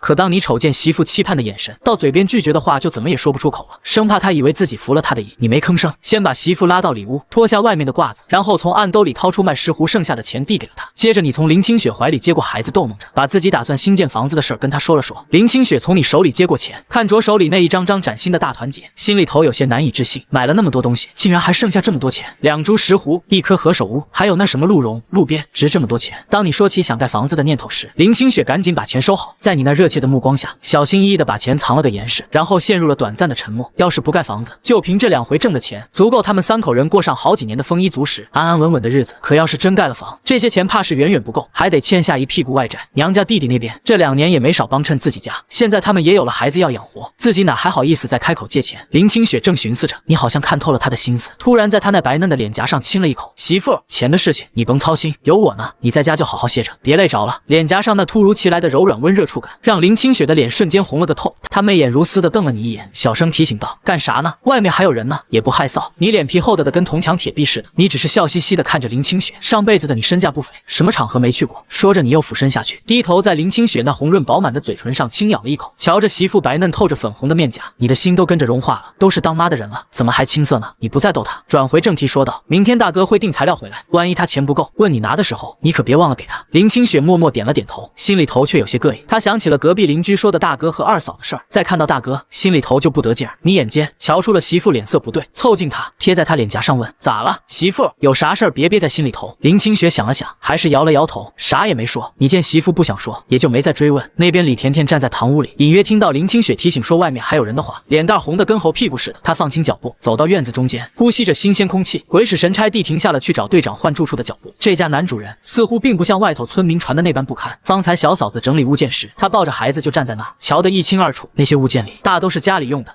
还有孩子和小嫂子的衣裳，偏偏就没见着男人用的啥东西。在李甜甜站在院子发呆时，你怀里晃着的小闺女已经甜甜的睡着了，金雕玉琢的小脸上带着恬静。你轻轻转身，将熟睡的小公主轻柔的放在床上，小心翼翼的拉上被子。随后林清雪从屋内走了出来，冲李甜甜说道：“今晚得委屈你先将就一下了，西屋的东西堆得有点多，你大哥可能一下子收拾不完。”李甜甜听到林清雪的话，扭过头来，瞧见她脸颊红扑扑的，不禁联想到刚才隐约听到的夫妻俩屋里的对话，脸上有些发烫，赶紧避开了他的视线。不委屈，那麻烦你跟大哥了。李甜甜连忙说道。林清雪冲着李甜甜笑着摇了下头，说道：“你不嫌弃我们家穷就好。”说着，她弯下腰，想把女儿的小木床搬到自己的东屋去。你见状，赶紧冲上来帮忙。媳妇，我来搬，你小心闪着腰。林清雪笑了笑，转身去了西屋，也想帮忙收拾。光着膀子干活的你，被媳妇一再要求，只好套上了个白色背心。那肌肉线条分明的臂膀露在外面，透着一股子力气。背心遮住了她宽阔的后背上那深浅不一的抓痕。你浑然不知媳妇为什么让穿背心，就这么扛起几个竹耙，打算搬到院子里。刚忙活没两下，就瞅见媳妇挽着袖子进来了。你连忙开口阻拦：“媳妇，这儿不用你搭手，灰尘大着呢，你快出去院里待着去。”你说着，见林清雪不听劝，心里一急，放下手里的篱笆就把人往外推。你心里那个心疼啊，这儿灰尘这么大，咋能让她进来帮忙呢？要不是想着接下来建房子，家里得有一群大老爷们儿进进出出的，你才不会留下这个女知青住家里。不过话说回来，留下李甜甜也有好处，自己上山打猎采石斛的时候，她能陪着媳妇说说话解解闷。李甜甜瞧见你把林清雪推了出来，忍不住捂着嘴笑着打趣道：“嫂子，大哥可真疼你啊。”听到李甜甜的话，林清雪脸上泛起了红晕，有些羞涩的笑了一下，没应声。这人真是变了样，只要他在家，啥活都不让自己沾手，连晚上擦身子的热水他都烧好端到屋内给自己。这些天确实有种被小心呵护的感觉，就是太好了，以至于过得都有些不真实，甚至有些提心吊胆的。林清雪生怕你新鲜劲过了，又变回从前那样，搞得每天都心揪着，过得患得患失。他的精神现在每天都处于高度紧绷状态下，贪婪的希望这种好日子能维持久一点，所以他说话做事都格外小心，生怕惹你不高兴。吃饭的时候，看着他把白面馒头递给自己，他却大口的啃着粗粮馒头。明明嫌粗粮馒头不好吃的是他，让自己做些白面馒头的也是他，可做好了，他却一口不吃，全都留给自己。其实自己吃啥都行，只要他能安心过日子，别再出去瞎混，就心满意足了。林清雪到现在也没闹明白，你咋就突然变这么好了？之前他也不是没喝醉后做了混事，酒醒后抱着跟自己道歉，跪在地上发毒誓的时候，每次发完酒疯后确实会收敛一些，可那也就好个2-3天，就又打回原形，继续出去鬼混。从来没见过他像这些天一样，又是做饭又是烧水，还会哄孩子，连衣服鞋子都给孩子买齐全了。林清雪心里头跟明镜似的，时刻提醒自己得保持着清醒，别一头栽进这甜蜜的漩涡里。万一以后梦醒了，现实跟现在不一样，那可咋整？可你不知道媳妇心里这些弯弯绕绕，眼瞅着天擦黑了，你终于把西屋拾掇出来了。那屋是土瓦房，一直堆着杂物没人住，墙上的报纸都烂得跟蜘蛛网似的，一碰就掉渣。虽然打扫过，可里面还是很大灰尘。你手脚麻利的用木板搭了个小床，算是完成了媳妇交代的任务。林清雪见你满头大汗的走出来，赶紧拿起毛巾递过去，快擦擦，饭马上就好了。你没伸手接，修长挺拔的身体微弯下腰，把一张放大硬朗英俊的脸凑到自己媳妇面前，喷洒着鼻息的热气说道：“媳妇，你帮我擦吗？”听到你的话，林清雪下意识地看了一眼拎着东西进屋的李甜甜，等她进去后，踮起脚，抬手给你擦着额头上的汗，还不忘嘱咐你，家里有外人，你以后早上起来上厕所别再光着膀子了，穿个大裤衩子了，免得让小姑娘看见害羞。你漆黑炯炯有神的眸子盯着近在咫尺的媳妇，看她擦得那么仔细，还叮嘱这些琐碎小事，心里头暖洋洋的。虽然觉得在自己家还不能光膀子有点别扭，但看着媳妇那一本正经的样，你扬起唇角，在林清雪红润的朱唇上蜻蜓点水亲了一下，爽快的答应了，都听你的。林清雪被你这突如其来的亲昵小动作弄得脸红耳赤，就自己跟她在家也就算了，现在家里还有个未婚的大姑娘，真是没羞没臊的。林清雪涨红着脸冲你说道：“别磨蹭了，快去洗手吃饭。”转身就去了厨房。你看着媳妇落荒而逃的背影，咧嘴笑了起来，英俊的脸上洋溢着满足的笑容。你走到井旁边，打了一桶冷水上来，哗啦哗啦的洗了把脸，出了一身汗，身上黏糊糊的，难受的很。你环顾四周，院子里就你一个人，把小背心一脱，直接把桶里的冷水从头浇了下来，凉快极了。没想到李甜甜刚好从屋里出来，瞧见了这一幕，瞧着光着臂膀的男人背对着自己，露出健硕的身材，肌肉匀称，线条分明，上面还带着几道抓痕。李甜甜看得脸颊发烫，羞得转身又进了屋。就这土坯房，不隔音，黑黢黢，还到处都是灰，李甜甜是一天都住不下了。林清雪听着那哗啦哗啦的水声，端着菜就走了出来，一眼就瞧见你光着膀子，身上湿漉漉的，跟刚从水里捞出来似的，顿时心里头就窜起了一股火。他把菜往院子里的石桌上一放，上前就拽着你的胳膊往屋里拉，一边拉还一边埋怨：“这么冷的天，你要是生病了可咋整？”你任由媳妇拉着进了屋，听着他那埋怨的话，心里头却暖洋洋的，知道他是真心实意的担心自己。进了里屋，林清雪拿起一条孩子盖的小毯子，踮起脚尖，小心翼翼的给你擦拭着脑袋上的水。他专注的连眼皮都不带眨一下的，嘴里还不忘数落你。低头，快点，压根没注意到你正笑得一脸不值钱的盯着他看。听到媳妇的话，你赶紧岔开长腿，乖乖的低下脑袋，让媳妇给擦。媳妇，明天换上新衣服呗，我想瞅瞅你这话一出，林清雪手上的动作微微一顿，也没吭声。她见头发擦得差不多了，就绕到他身后，一寸寸的给你擦拭着后背上的水渍。瞧着他后背上的痕迹，脸没有一淌，自己明明之前都不这样的。想到这些，林清雪的心跳变得乱糟糟的。她把小毯子扔到你怀里，说：“前面你自己擦，擦干净后换好裤子出来吃饭。”林清雪撩开布帘出来，正撞见从西屋出来的李甜甜，两人相视一笑，默契的都没说话。3间泥瓦房，巴掌大的地方，东屋说的话西屋听得清清楚楚。李甜甜坐也不是站也不是，浑身不自在。这要是晚上，自己岂不跟架在火上烤似的？你换了条裤子，上身套了件灰衬衫，大步走出来。你坐到媳妇旁边的石墩上，扫了眼石桌，早晨炒的鸡蛋几乎没动，8块肉1块没少。你皱起眉看着媳妇，你早上没吃饭。林清雪刚拿起筷子，抬头见你黑着脸皱着眉，心猛地一抽，手一抖，筷子吧嗒掉在地上，她瞬间被击垮了。这么快就露出原形了，她还以为这次她能坚持久一点。梦醒得真快，她放下另一根筷子，避开你的视线，深吸一口气，吃了半个馒头跟2块鸡蛋，声音平静，手却死死攥着破旧外衫，浑身发抖。筷子落地的声响让你猛地回神，你察觉到不对，仔细一瞧，林清雪眼眶红透，湿漉漉的，像被雨水打过的杏儿。你心里一紧，顿时慌了，自己就是心疼她不舍得吃，哪想到口气太冲，把她吓着了。你伸手想抱她，却被躲开，你更慌了。1米8几的大个子蹲在媳妇面前，满脸惊慌：“媳妇儿，我刚就是有点着急，真没想着凶你。”语气一软，林清雪的委屈憋不住了，眼泪啪嗒啪嗒往下掉。她刚才真被吓坏了，以为你又变成那个脾气暴戾、会动手打人的恶魔。你心疼的要命，拦腰抱起她，快步进了东屋。李甜甜刚坐到石凳上，一脸茫然，刚才到底咋回事？院子里就剩自己一个人了。屋里，你心疼的看着怀里的人，眼圈哭红了，精巧的鼻头泛着红，心里跟刀绞似的，低头在她眼皮上，你轻声细语道：“媳妇，对不起了，我真的错了，我就是怕你舍不得吃，一着急才凶了你。我整天在外头忙，也没法时刻盯着你吃饭，一时心急，语气就重了。”林清雪心里渐渐舒坦了些，也觉得自己刚才有点过分，最近被他宠着护着，变得娇气了，话都说开了，她更觉得不好意思。白皙的手指紧紧拽着他胸前的衬衣，眼帘微垂，咬着下唇，一句话也不说。这时你毫无征兆的来了句：“媳妇，你这咋了？”顺着他手指的方向，林清雪这才注意到自己应该是溢奶了。还没等他回话，你想到最近熬的鲫鱼豆腐汤和鹿肉，又问：“咱女儿最近够吃不够？”林清雪白嫩的脸刷得红了，跟熟透的柿子似的。她从怀里挣脱出来，背对着你：“你先给我出去。”声音轻颤。这些天每天都喝鲫鱼汤，不知是不是真有用。这2天孩子都吃母乳，没再喝奶粉，可即便如此，奶水还是很多。白天胀得疼，昨天晚上还被这个没脸皮的吃了些，今天白天才没那么难受，可竟然还是溢奶了。她涨红着脸，低着头解扣子，压根没注意到你正直勾勾的盯着她的动作，眼巴巴望眼欲穿的看着。林清雪刚褪去外衫，才发现这没脸没皮的男人正盯着自己看，她顿时羞恼：“你做什么？快出去，我要换衣服。”你压根没有要出去的意思，脑袋反而凑近了几分。媳妇，孩子睡了，你这样胀得难受，我来吧。说完，没给林清雪任何反应机会。李甜甜坐在外面石凳上，单手托腮，天都黑了，星星月亮都跑出来了，那夫妻俩还没出来，她不敢贸然进去看，只能等着。过了许久，2人从屋里出来，李甜甜瞧见小嫂子眼尾湿润，双颊绯红，嘴唇红得鲜艳欲滴。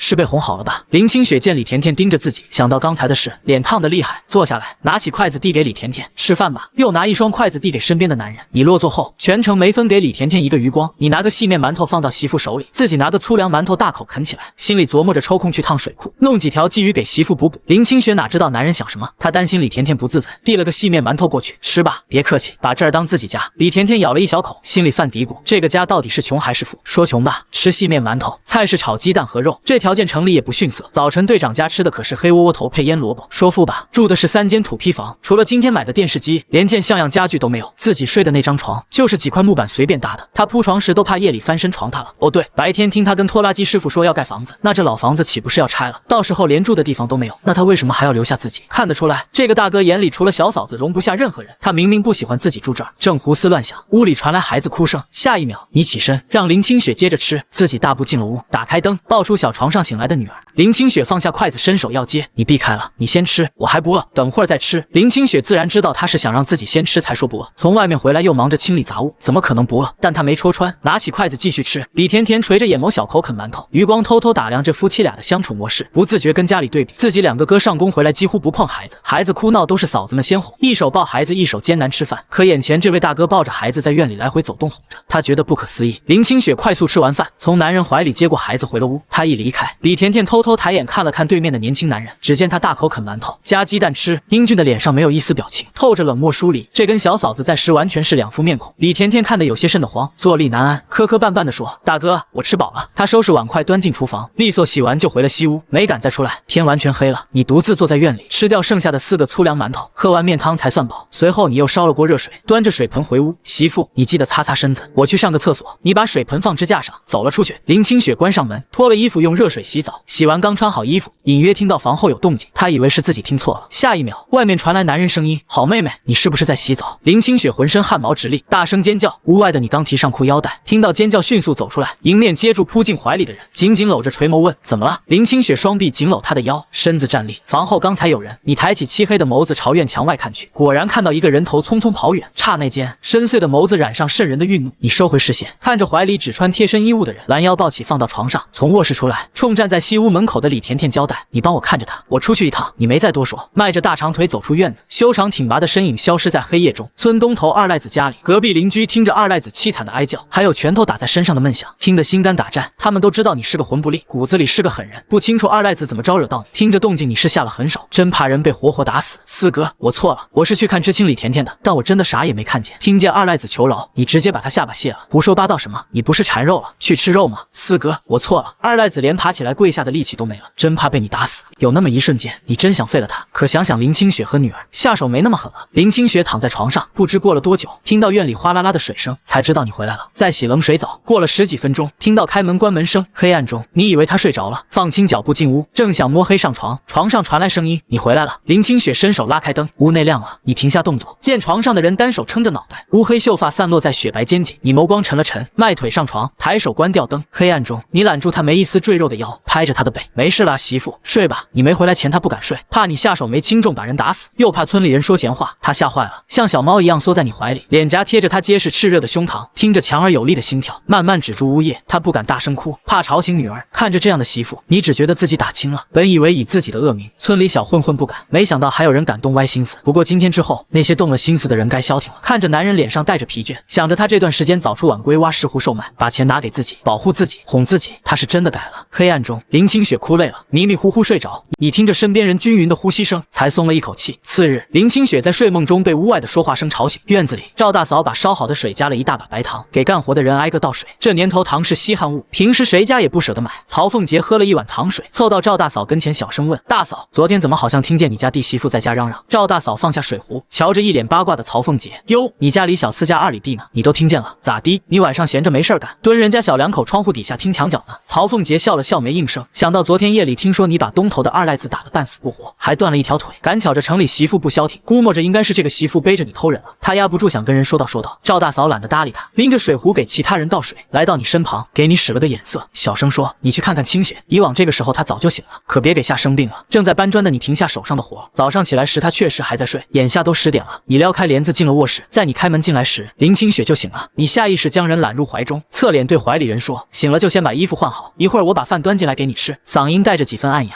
窗帘还拉着，外面吵得厉害。林清雪忍不住问：“院子里搞什么？那么吵？”你笑着回：“在翻修院墙，乱糟糟的。媳妇儿，你先别出来，外面还有事要忙。那你还不放开我？”你不紧不松，反而搂紧了，冲他说：“你亲我一下，我就放开。别闹了，快放开！外面都是人，我哪里闹了？你是我媳妇儿，我让你亲我一下，你都不愿意，你是不是不喜欢我了？”语气带着几分委屈的凶悍。林清雪本想解释，最终什么也没说，凑上前在他脸颊轻轻点了下：“好了，快放开我！”被他亲了一下的你，漂亮的眸子闪过亮色，开心的捧着他的小脸亲了上去。我在屋里待着也无聊，我想出去帮忙。你想也没想，一口回绝。无聊的话，一会儿让大嫂进来陪你说说话。林清雪知道出去帮忙无望，见你迈步开门出去，无聊的回了卧室，逗女儿去了。因帮忙的人多，院墙当天下午4点多就砌好了。2米高的院墙上面铺满了玻璃碴子，一般人没有梯子辅助，想翻2米高的墙都困难，更何况墙上还铺着玻璃碴子。盖房子先盖院墙的，这也是头一份。你家房后，曹凤杰咯咯笑了笑。昨晚我出来上厕所，瞧见二赖子从林清雪屋里头偷偷摸摸出来的，怕是俩人都那个啥了。张红霞惊呼。不会吧？要是真的，林清雪也太不要脸了。妯娌二人嘀嘀咕咕，挤眉弄眼。瞧林清雪的眼神露出轻浮之色，这一幕被一直盯着他俩的你看见了，话也是一字不漏收进耳底。这俩娘们真是欠削，自己舅舅这俩儿媳妇居然是这种玩意儿，说什么来帮忙的，明明是来混糖水喝的。你可瞧见了，曹凤杰还带了个茶缸子，裤兜子也鼓鼓囊囊的，看来没少装给帮忙人吃的小零食。你琢磨怎么收拾曹凤杰和张红霞，必须一次性收拾到位，省得麻烦。吃过晚饭，你晃晃悠悠去了舅舅王大山家。王大山和2个儿子没分家，都住在一起。你过去时，王家正吃饭呢，见你来了，大家都挺意外。振国吃饭了吗？舅舅王大山问。镜子刘淑琴往嘴里扒了一口饭，见你朝自己这边走来，也没多想，一步步来到曹凤杰身边，你一把薅住了他头发。你这举动把现场人惊住了，伴随着曹凤杰惊呼，一个个才反应过来。王和腾的站起来，振国，你发什么疯？你冷冷一笑，我发什么疯？你问问你媳妇。曹凤杰怎么都没预料到，消息这么快就传到你耳朵里，他这么快就来了，你数落起曹凤杰的不是。刘淑琴跟王大山听完脸都黑了，这娶回来的哪是儿媳妇啊，这是灾星。平日里就怕自家儿子跟着这个振国不学好，千叮咛万嘱咐少来往，这女人还敢上杆子编排人家。曹凤杰暗骂你不是玩意儿，但嘴上又不知怎么解释。张红霞站了起来，这里面是不是有什么误会啊？振国你先松手，曹凤杰好歹是你表嫂，你看着一丘之貉。张红霞，你特么也不是啥好东西，给我坐下。张红霞有些尴尬，看看自己男人。王勇不声不响，明显不想趟这浑水。你抬手一巴掌打在曹凤杰脸上，我让你瞎逼逼，我打不烂你的嘴。曹凤杰被打懵了，完全没想到他竟然敢。王家老小也没人阻拦，你抽了曹凤杰6个耳光才罢手，一把松开他。曹凤杰眼冒金星，站都站不稳了，踉踉跄跄扑在王和身上，被自己男人狠狠推开。王大山悠悠来了一句，你就是找打，活该。刘淑琴瞪曹凤杰，赌心的厉害。曹凤杰，你缺心眼怎么地？还是看不得振国2口子好？这种话你都敢瞎说，明显在挑拨离间。被打都没人心疼他，我没说那些话，除了死不承认。曹凤杰已无路可走，你没说那些话，你敢发誓吗？你要是撒谎就死全家，让你爸妈都不得好死，让你儿女都不得好死。曹凤杰太嫩了，哪里是老奸巨猾的你的对手？2句把曹凤杰的嘴堵死了，他心虚了，支支吾吾说不出话来。事情到底怎么回事？大家都看明白了，你目光看向所有人。今天我把话放在这里，要是让我听见谁在村里传闲话，挑拨我们2口子关系，别怪我不讲情面，到时候打死打残我概不负责。话音落下，你又狠狠给了曹凤杰2脚。王和看看上前，对着自己媳妇又是一番拳打脚踢。曹凤杰脸都肿了，被王和打得连连求饶，依旧没人敢上前拉架。你没走，显然是没消气呢，谁拉架谁倒霉。好一会儿，刘淑琴叹口气，差不多得了，打伤了还得花钱治病。王和扬起的手一巴掌落在曹凤杰脸上，这一下打得他嘴角都流血了。你哼了哼，我让你嘴贱，再犯贱，下次我就把你嘴缝上。扔下这句话，你扬长而去。屋内除了曹凤杰哭泣声，再无第2种声音。你收拾过曹凤杰，身心愉悦，乐呵呵回家找媳妇去了。见他走了，王大山给刘淑琴递了个眼神，让他带着俩儿媳妇去厨房收拾。堂屋中央，闻声抽烟的王大山用烟袋锅子敲了敲桌子。王和、王勇，你们俩管好你们的媳妇儿，如果村里有小四家的闲话，我也保不了你们。小四我们惹不起，最近听说是学好了，但是我瞧着反而是更混了。王和、王勇2兄弟低着头，不敢吭声。吱嘎一声，陈旧的木门被推开，曹凤杰急忙闭上了眼睛，都没想好自己要怎么办。结婚几个月了，自己肚子还没动静，公公婆婆还有丈夫刚才看着自己挨打都不出手，这都是什么人？王和进来也没说话，坐在炕沿边上沉思，心中很乱，很不平静。自己这个表弟很不简单，爹的意思是不要招惹他，可自己这个媳妇怪漂亮的，让他完全放手送回娘家，他也舍不得。四目相对，谁也没说话。过了一会儿，曹凤杰爬了起来，我错了。王和有些意外，就没想到他会有认错的一天。曹凤杰见他不说话，以后我安分守己跟你过日子，保证大门不出二门不迈。王和盯着他看了几眼，扭头走了。曹凤杰扭头看看他后背，抿嘴有些不知所措，要不自己主动点，今天这顿打绝对不能白挨了。翌日清晨，林清雪将醒发好的面分成5个小剂子，放进锅里烙至2面金黄，正打算掐小块尝尝味道，却被从背后环上来的拥抱吓了一跳。你个头很高，弯着身子才能将他整个抱在怀里，下颌顶在他颈窝上。林清雪瑟缩了一下，闻见熟悉的味道才放下心来。她迷迷糊糊转过头，发现他盯着自己手中的吃食，淡然一笑，将面饼喂进他嘴里。味道咋样？好吃。你的笑真挚而自然。媳妇儿，其实不用起这么早为我做饭，你哄着孩子多睡会儿。你要去打猎，山里冷，早晨吃点热的好。前些日子看你早晨随便带点干粮就出门，林清雪自然想为你做点什么。我出门了，你吃过早饭，穿好大靴子，挑着箩筐朝山上走去。走了差不多2个小时，顺利找到那株石斛，掏出工具忙活起来。临到中午，石斛全采完了，眼看时间还早，你没立即下山，在周围寻找枯木碰碰运气，果然发现大祸。你迈着大步走过去，那是蘑菇？不对，哪有那么红艳艳的干瘪蘑菇？那是4个形状大小不一的灵芝。今天这趟山来的值了，以前怎么没发现？这深山遍地是宝。放下箩筐，折了些带叶子的草铺好，用锋利的刀刃将灵芝割下放进去，上面又铺了厚厚一层草。正准备离开，眼角余光捕捉到栗树旁一个不起眼的小洞，洞口周围散落着细碎泥土和脚印，那是獾留下的痕迹。这好像是个獾洞，獾肉鲜美，可以给媳妇补身子。獾油是珍贵药材，不过獾机敏狡猾，直接捕捉绝非易事。你决定用烟熏法试试运气，翻找空间。找到一小捧干辣椒，小心翼翼地将干辣椒和干柴塞进洞口，火光跳跃，浓烟滚滚升起，带着刺鼻气味向獾洞内弥漫。你退到一旁耐心等待，獾感受到烟雾异味，会本能地寻找出口逃离，而你已在洞口布置好布网，只待獾自投罗网。你有赌的成分，獾善于挖掘，洞穴设计精巧，往往有多个出口。他记得动物世界说过，有的獾洞甚至超过130个出口。时间1分1秒过去，山林寂静，偶尔传来鸟鸣。你紧盯着洞口，手心微微出汗，等了差不多半个小时没动静，刚想放弃了，准备用湿树枝把火扑灭，洞口有动静，一只毛茸茸的獾头探出来，眼睛在烟雾中闪烁着惊恐，紧接着整个身子钻出洞口，惊慌失措地冲向捕网。你眼疾手快，迅速拉动网绳，将獾稳稳困在网中。这只獾目测大概20斤左右，1/6的洞口概率。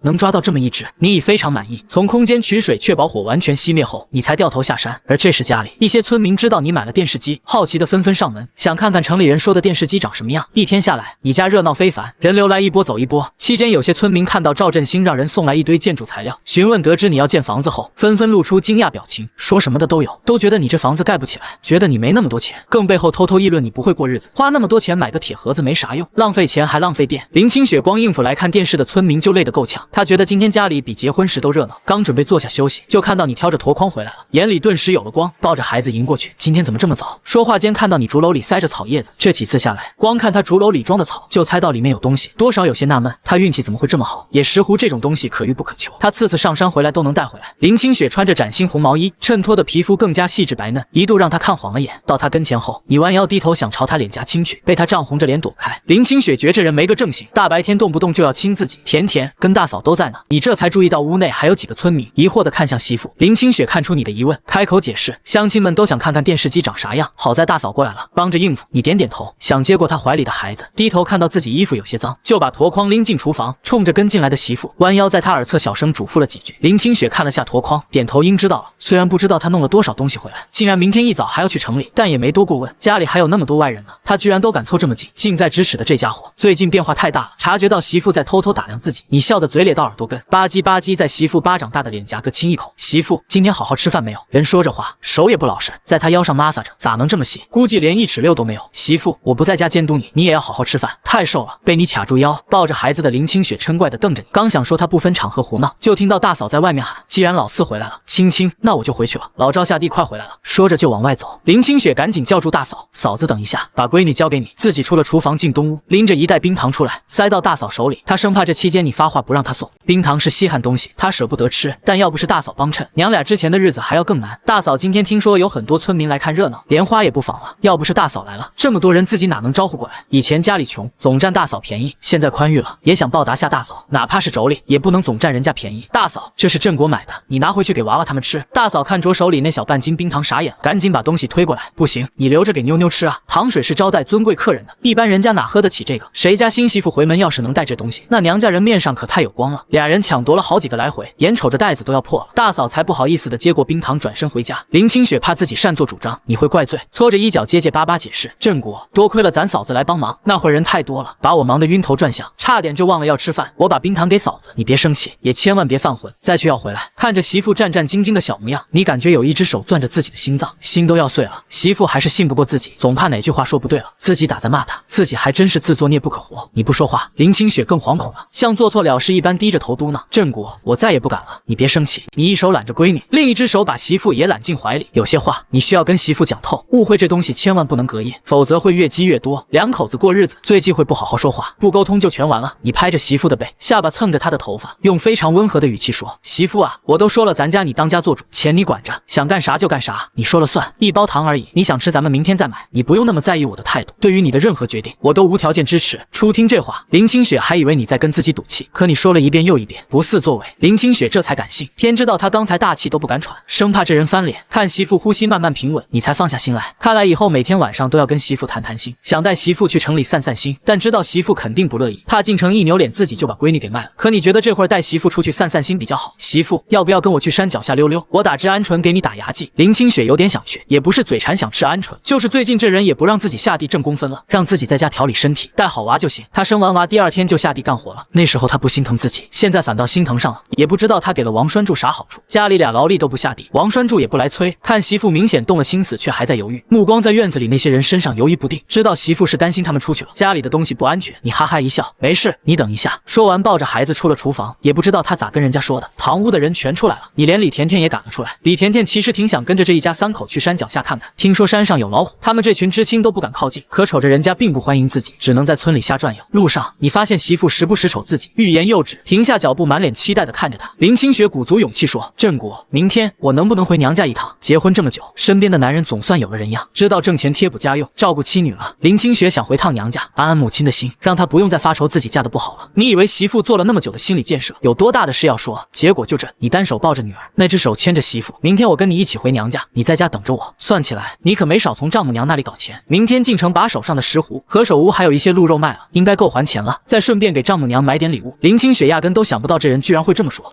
真是意外之喜，他忍不住点点头笑了。没过多久，你带他来到一片生长着野鸭的湖泊前，停下脚步，就到这里了。这湖早年间淹过10几个调皮捣蛋的皮孩子，村里都传里头藏着水猴子，邪乎的很，所以一般人都绕着走，轻易不敢靠近。你才不信这个邪！脱了衬衫垫在草上面，让媳妇抱着孩子坐在上面等，还不忘撒上雄黄粉和艾草粉驱虫。林清雪扒开面前的杂草，望着倒映着蓝天白云和周围树林的湖泊，眼睛一亮，草丛里传来嘎嘎的野鸭叫声。林清雪忍不住兴奋地问：“你上次的野鸭就是在这里打的？”你点头回应：“那应该有野鸭蛋，这个季节正是它们下蛋的时候。”他一边拨开比人还高的野草，一边朝野鸭叫的地方走去。还没走近，草丛里的野鸭就察觉动静，扑棱着翅膀飞走了。林清雪不好意思地摸摸鼻子：“哎呀，野鸭都跑了，你本就是带它散心，无所谓的。没事，你歇着，我去找找。”你把人赶回去，自己走进草丛细细翻找，果然找到不少野鸭用干草和绒羽搭的巢穴，里面躺着灰绿色的野鸭蛋，有不少呢。你捡了几个折返回来给他看，两手空空出门。这会儿林清雪看着野鸭蛋犯愁，怎么带回去？4只手撑死也带不走10几个，还有好多带不走。对于节俭惯了的他来说，太可惜了。林清雪踮脚扫视湖泊周围，见长着不少金条树，忙把女儿递给你帮我抱着女儿，我有办法。他拿出小刀去割金条，你看明白他的意图后，把女儿放树杈上，也拿出刀帮忙割。媳妇儿，我自己割就行，你手生会伤到自己。抱着女儿等着。你动作极快，不一会儿弄了一堆金条，寻了平整地方剔掉绿叶后，林清雪开始平铺金条编起来，你只能站在一旁看着，一点忙帮不上。林清雪不一会儿编出篮子底，突然像想到什么，抬头看天色问你饿不饿，你摇头表示不饿。林清雪摸摸肚子，不好意思，可是我有点饿了，你赶紧的，我去打猎，给你烤鸟吃。不用。林清雪从布包里拿出2个馒头，我带了馒头，热热就能吃，你也吃点。你瞥了眼布包，迟缓的点头。林清雪笑得眉眼弯弯，在湖边割干草生小火堆，把馒头放火上加热，让你看火后，又去一旁编篮子，一刻也不得闲。他速度很快，烤馒头的香味刚迸发，篮子就编好了。他凑到你面前显摆，你看好不好看？太好看了，媳妇的手真巧。你抬头看了一眼，把烤馒头拿下来递给他，吃吧。林清雪放下篮子，用湖水洗手，两人坐在湖边枯树上，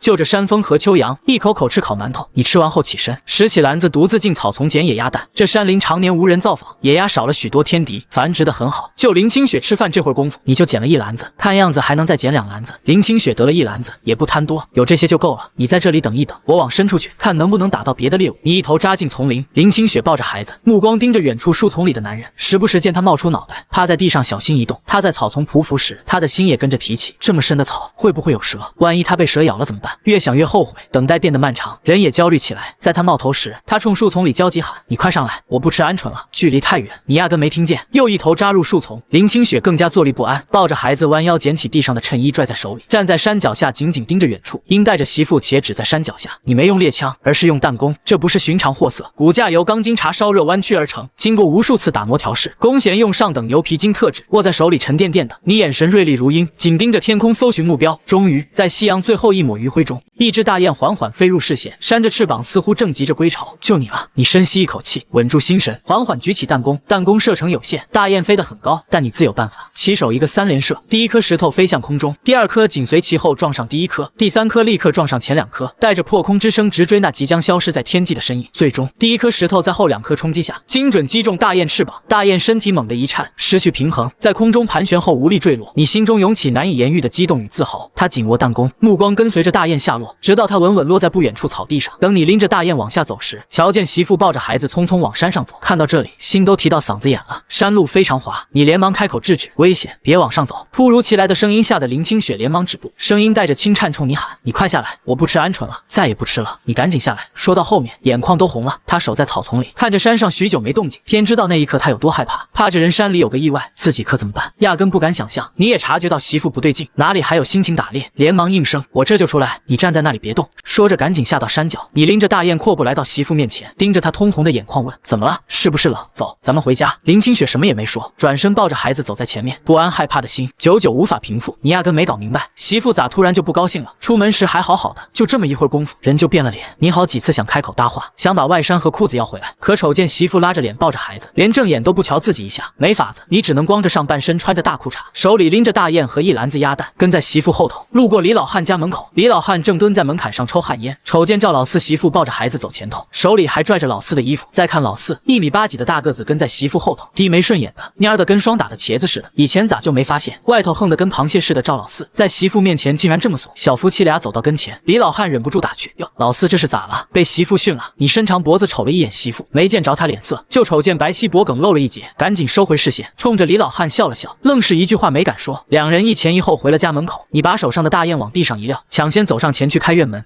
门一开，你懂事的站到一旁，等媳妇进去后，才弯腰捡起大雁，跟着进屋。林清雪差点被你那逗趣的样逗笑了，好不容易憋住，抱着孩子在院子里的凳子上坐下来，这时才发觉手里还拎着他的衬衣呢，他就光着膀子穿着条裤子，一路就这么跟回来了。猛然想起刚才李老汉调侃他的话，自己咋就跟他闹起别扭了，连衣服都忘了给他，偷偷瞟了那人一眼，见他也没恼，正默不作声的打水，便起身冲你说：“可别用那冷水洗，我给你烧点热乎水去。”说着单手搂着女儿，费劲的开门，想把女儿放到屋里小床上。你一听媳妇主动搭话，立马来了精神头，你扭过头来，瞧见媳妇正搂着女儿费劲捣鼓锁头，赶忙放下水盆，几步凑上来，走到媳妇身后，接过钥匙往锁眼里一插，麻利打开门锁。你低头瞅着怀里搂着的媳妇，心里美滋滋。你瞅着闺女，我冲个凉就给你做饭去。林清雪没吭声，门一开就抱着娃进屋，把睡着的女儿往小床上一放，给她掖好小被子，撩开帘子走出来，瞅见那人光着脊梁，正用冷水哗啦哗啦往身上冲，看得他是一点脾气也没了，心想冻死他拉倒。走过去拿起凳子上他的衬衣，就那么坐着，等他洗完进了屋。林清雪拿着他的衣裳走到井边，提桶打水，开始搓洗衣服裤子，一边洗一边琢磨，明儿个进城的时候，要不要带着闺女先去镇上，给她挑2件厚实点的衣裳。这都入秋了，天气一天天凉下来，她还整天穿那件薄衬衫，天不亮就往山里跑。清晨的山里露水重，温度低，她咋就不知道冷呢？每天回来，裤子上都是泥点子，衬衣上也沾满泥，估摸着是趴在地上扒拉药材弄的。你简单冲了冲，高大健硕的身上湿漉漉的，带着寒气，迈着大步弯腰进屋。你拿起媳妇用的毛巾，在身上胡乱擦着水渍，换套干净衣服再出来，瞅见自己今天穿的衣服已经被洗好了，心里头暖洋洋的。有人给洗衣服的感觉可真是好啊，有媳妇的感觉可真好。你将刚抓的大雁开膛破肚，处理内脏，决定一半炒一半炖汤给媳妇喝。李甜甜回来时，正巧看见你在处理一只鸟，小嫂子在晾晒大哥的衣服裤子，这一幕再次刷新了他对你的认识。林清雪刚搁下饭碗，东头的张婶子就风风火火来了。他家闺女眼瞅着要出嫁，得找个识字的瞅瞅李丹这种文绉绉的东西，这不想起林清雪来了，赶忙过来喊她去帮忙。李甜甜不想自个儿跟一个大老爷们单独待一块儿，免得村里人嚼舌根，也就跟着一起过去搭把手。吃完饭，你开始着手炮制欢油，这是一种珍贵药材，具有很好的滋润修复皮肤功效，对治疗烫伤、冻伤有显著效果。你瞅着外面黑灯瞎火，伸手不见五指，便锁了门，怀里搂着娃，穿过大半个村子来到张婶子家。林清雪一见她抱着孩子过来，还以为出了啥岔子，赶忙放下手头的活计。她走到你跟前，低头瞅了一眼你怀里的娃，问：“咋了这是？”你看着媳妇笑了笑：“没事，过来看看。”说着找个小板凳一屁股坐下。张婶子心眼多，瞧出点门道来，笑得见牙不见眼，冲着林清雪说：“你家老四啊，这是怕你走夜路害怕，不放心你，专门来接你呢。”林清雪听了张婶子的话，瞅了一眼坐在凳子上的男人，真是这么回事儿。张婶子就爱拿人打趣，这话哪能当真？再说就算她知道自己怕黑，甜甜不是也跟着一起来了吗？她犯不着大老远跑这一趟。想到这儿，林清雪冲着坐在凳子上的男人说：“你先坐着歇会儿，我马上就弄好了。”说完又回到桌前低头忙活。你应了一声，说话间眼珠子就跟长在媳妇身上似的，直勾勾盯着她的一举一动。这时候张铁军啃着窝窝头，拉了把凳子在你身边坐下。四哥，我觉得嫂子真是挺不错的，比慧姐还漂亮，有学问又有涵养。听到张铁军的话，你愣了一下神，好半晌才回过味来，想起张慧慧是哪个，你纳了闷了，这铁军咋突然提起她来了？张铁军见你不吭声，还以为四哥心里头还惦记着张慧慧，这下他可急了。要是那样，那嫂子可真是太冤了。嫂子对振国哥那是一片真心，家里穷得叮当响，还死心塌地跟着他过日子，这情分多深啊！想到这里，张铁军开口劝道：“四哥，你也别甭惦记着他了，好好跟我嫂子过日子吧。我听说慧姐在城里处了个对象，好像在国营饭店后厨干活，现在她每次回来也眼睛都长到头顶上了，连正眼都不瞧人一下，语气里满是不满。张铁军打心眼里瞧不上张慧慧，觉得她仗着自己有几分姿色就傲得不行，说话时都拿鼻孔瞧人。要说相貌，张慧慧哪里比得上四哥现在的媳妇？张铁军做梦都盼着自己也能有四哥那样的好福气，娶个肤白貌美的媳妇。瞧瞧四嫂那身段，哪里像是生过娃的样子，嫩得跟刚掐下来的黄瓜似的，水灵灵的，真是让人瞅一眼就心痒痒。到底是哪个不要脸的嚼舌根，说自己看上张慧慧那号人了？她那种货色，给老子提鞋都不配。不管是前世还是这辈子，老子啥时候正眼瞧过她？这没影的事，咋就传得满村风雨了？要是这话让媳妇听去了，那还不误会大了？你刚才一直瞅着媳妇，见她从头到尾都没瞅自己一眼，心里头更不是滋味了。这么近的距离，她不可能没听见。难道媳妇真的不在乎自己了？想到这里，你心里头堵得慌，冲着张铁军也没了好脸。我什么时候惦记她了？你哪只眼瞅见我惦记她了？张铁军见你这架势，吓得跟孙子似的，赶紧陪着笑脸。四哥，我就那么随口一说，你咋还急眼了呢？打心底里还是非常出你的，你可是十里八乡出了名的流氓，狗看了你都得夹着尾巴绕道走。要不是救了嫂子，你哪里娶得上嫂子这样的好女人？你瞅着她那副龟孙样，明摆着不信，也懒得跟她多费口舌，没好气的吼：“滚你的蛋！”张铁军拎着凳子麻溜的跑了。他俩的对话一字不漏的让林清雪听了个全，他紧攥着笔，手骨节都泛白了。难怪他最近跟变了个人似的，原来是心里头藏着的那个人有新欢了，这才打算好好跟自己过日子，堵住他的嘴。林清雪心里头涌起一股悲凉，难受的要命。回家的路上，你怀里抱着孩子，也不管旁边还跟着个电灯泡李甜甜，眼巴巴的跟在媳妇后头解释：“媳妇，你可别听张铁军那臭嘴瞎咧咧，我跟那个张慧慧半毛钱关系都没有，老子才瞧不上他那种货色，我心里头就装着你一个人。”语气诚恳，就差没指天画地发毒誓了。李甜甜跟在后头几步远，耳朵竖得跟天线似的，好奇的听着这出好戏。她瞅着你那高大的身子，走在小嫂子旁边，腰板弯得跟虾似的，这是得多怕嫂子误会她。这算不算夫纲不正妻管严？你见媳妇还是不搭理自己，心里头七上八下的，拿捏不准她到底是啥意思，只能耷拉着脑袋，默默跟着她回了家。到家后，你把睡着的孩子轻轻放在小床上，盖好被子，然后跟个霜打的茄子似的，蔫蔫的去了厨房烧水，高大的身体蹲在灶台的火炉口，手里拿着棍子戳着火堆暗骂：“要是让老子知道是哪个嘴臭的在背后造谣生事，非打得他亲妈都不认识他不可。闲着没事干说啥闲话，这不是给自己添堵吗？”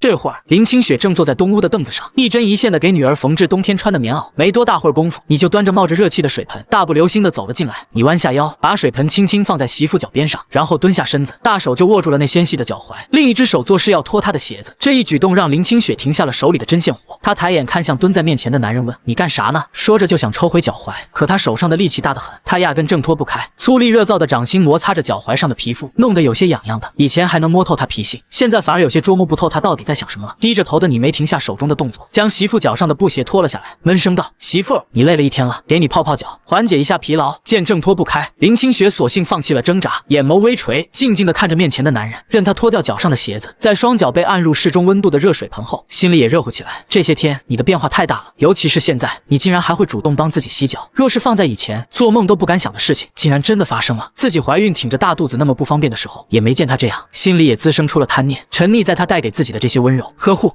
想到这些，他冲着蹲在面前给自己洗脚的男人说：“振国，我没生你气，只要你以后不再鬼混，我就心满意足了。”白皙的手指插入你短发中，柔软的指腹轻轻摩挲着。听到他的话，你并没吱声，默默地搓着媳妇一双白嫩的双脚，洗得差不多，感觉水温不怎么热了后，将她双脚拿出来，放在自己大腿上，将湿漉漉的脚塞入衣服下，随后伸手拿下搭在肩膀上的毛巾，掏出塞在衣服里的脚，把上面的水渍擦干，随后弯腰把椅子上的人拦腰抱起，迈步放到床上。很晚了，别忙了，小心眼睛。说着自己也跟着迈腿上了床。媳妇，我知道之前是我混蛋，对你做了不少错事，我也不祈求你立马原谅我，但你得给我一个改过自新的机会，你相信我好不好？你的这番话使得林清雪僵硬的身体渐渐放松了下来，鼻息间尽是你身上那股热乎乎的气息，混着清清爽爽的荷尔蒙，让林清雪心里头暖洋洋的。过了许久，轻不可闻的应了声：“知道了。”声音小得微不可察，但你听见了。清晨一大早，天不亮你就起身出发去了镇上，赶上了最早一班车去城里。这回你没往上次那家药房去卖石斛、鹿茸等这些宝贝，太过频繁去同一家药房售卖，怕被有心人盯上，而是选择去了另外一家。